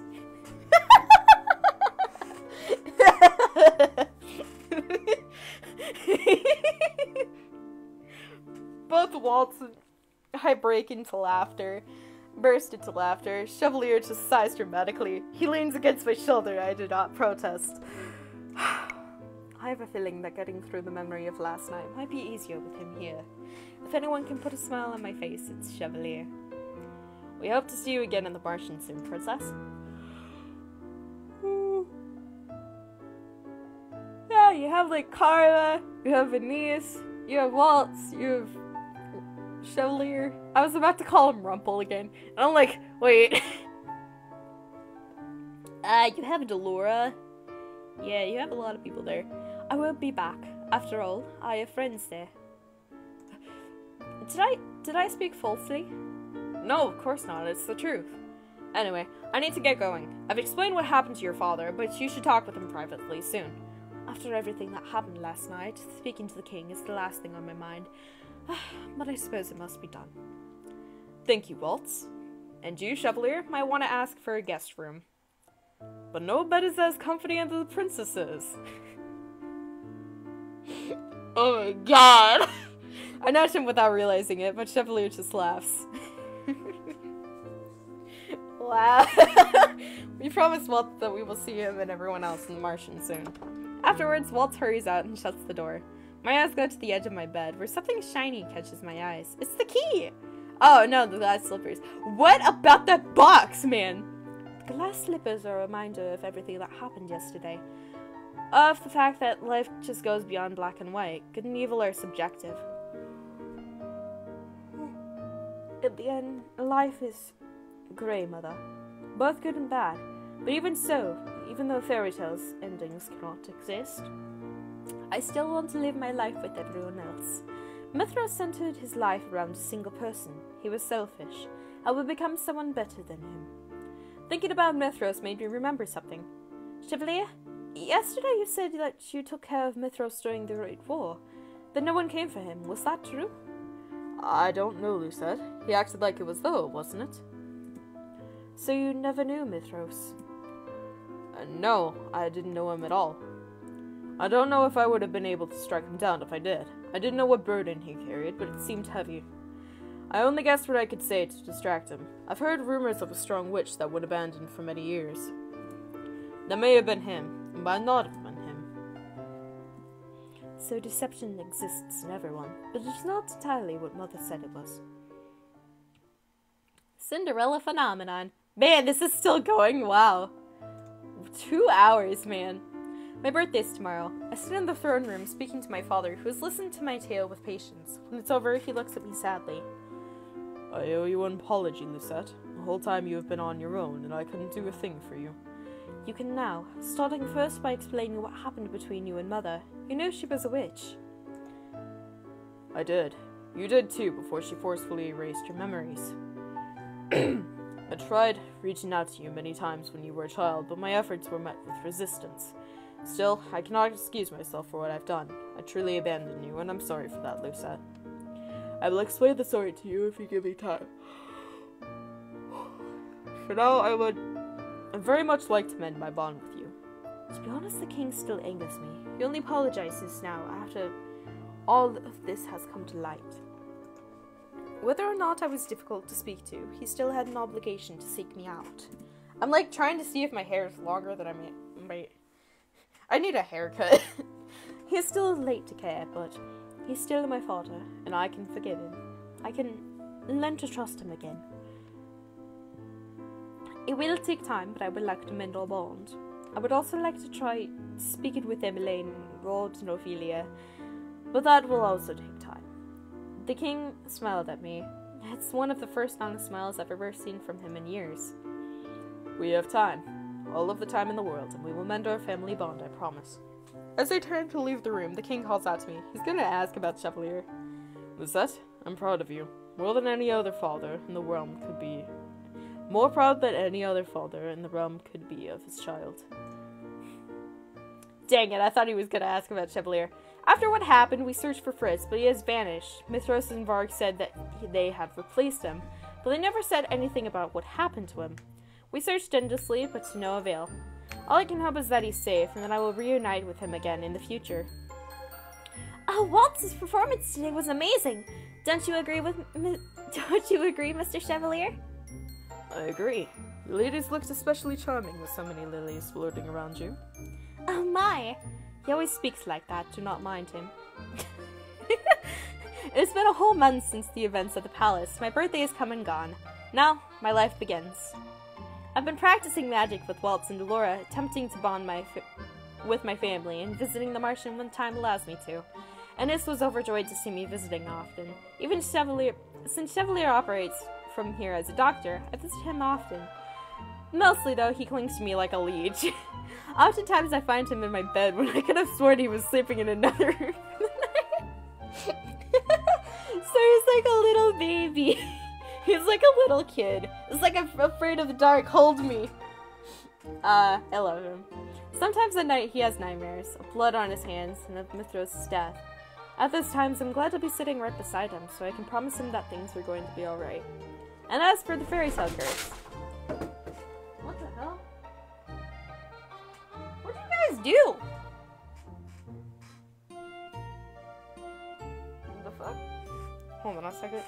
I have no idea how to sign myself with you. Run!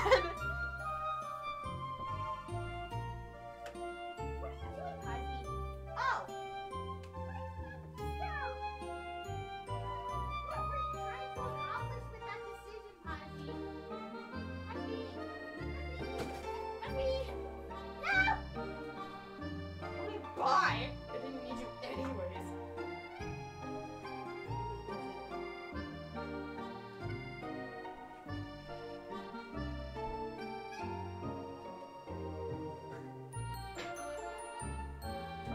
Okay, it should leave me.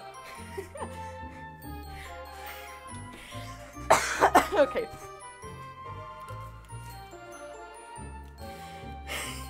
I just... Fuck. So a CD case dropped in my closet, and Pausley was very frazzled. I have no idea how this set puts up with you. It's a gained charm. I liked him from the beginning. I also liked you from the beginning, even though you were like an asshole. I like all of the characters. Rod's voice comes out from between his lips. Now he can actually speak. Wait, what? Wait, what did... Did he, like, what the hell? Oh! Okay. Okay, I was like, what the hell? Since the fairy tale curse was tied to Mother's still living soul in the crystal, her disappearance and my taking her place immediately caused the root to vanish. I've been working for days to break everyone's fairy tale curses with magic, and when I'm done, no one in the kingdom will have to suffer from it ever again. I was like, did he stab... What? And now the Martian is not just a place reserved for the cursed. Now it is open to the public. Lucette enjoys it, though. She finds my poetic weavings to be the best in the kingdom. What he means to say is I can only put up with him because of our relationship. Loving someone so much you can put up with their nonsensical poetry. I thought you were the nice one, Princess Emmeline. No, she has a point. Emmeline focuses her attention on a musician standing off in the distance. She points excitedly, then rushes after them, pulling her brother with her. Her guards follow. Ever since the incident at the palace, we have had more security. I do not blame the king, though it can be tiring at sometimes. Luckily, he's more lax with me. When I told him Chevalier was going to be with me, he settled with having Emmeline and I share guards. And so I get to be alone with Chevalier often. Father was wary of him at first until he found out he was a renowned doctor. Now he and Chevalier get on well terms. Chevalier takes a step closer to me and I place my hands around his arm. Ah. He looks so fucking smug. I am no prince, nor am I a knight in shining armor. I'm just a doctor. Daddy! A doctor has been blessed with the most beautiful woman in this world. Chevalier begins to lead me through the town again. He's one of the only constants in my ever-changing life. He's the one that will always make me smile, and we share a burden, the burden of a friend's death.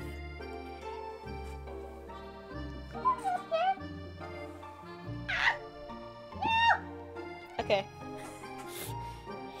He's more burdened with nightmares than I am, and while I wish I could do more to help him, I can at least listen to him, just like he listens to me. No matter the burden, it can be overcome. Lucette? Yes? I love you. More than anything in the world. I love you too. We share one kiss, ignoring the spectators in the town with a shared smile. Then we follow after Emmeline.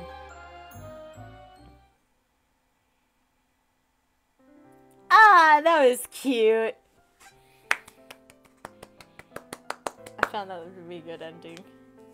I'm happy! Yay!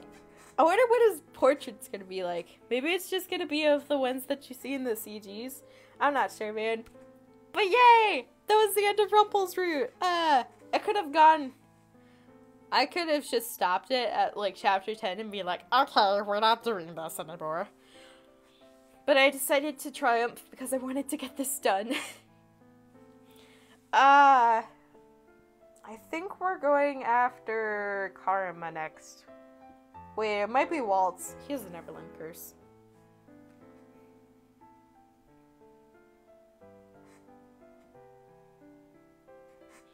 I wonder what his, like, curse is like. Huh. Well, I mean, I don't know anything really about Peter Pan, despite, besides, like, oh, it's a guy with pixie dust that he got from Tinkerbell. And it can make him fly, and then he has this place that's really cool called Neverland, and then there's Captain Hook, and then there's Wendy. I don't know a lot about Wendy, but I know she's a character. I think she was taken to Netherland? I'm not sure. God damn, I love that CG. I might just make it like my wallpaper, be like, yes. You know what? I'm actually gonna do that.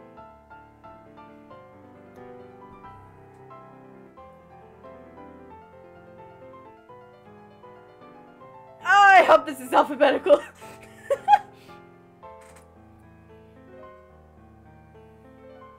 Thank you for playing Cinderella Phenomenon. Also, look at all them Clip Studio Paint lilies. Those are the best kind of lilies.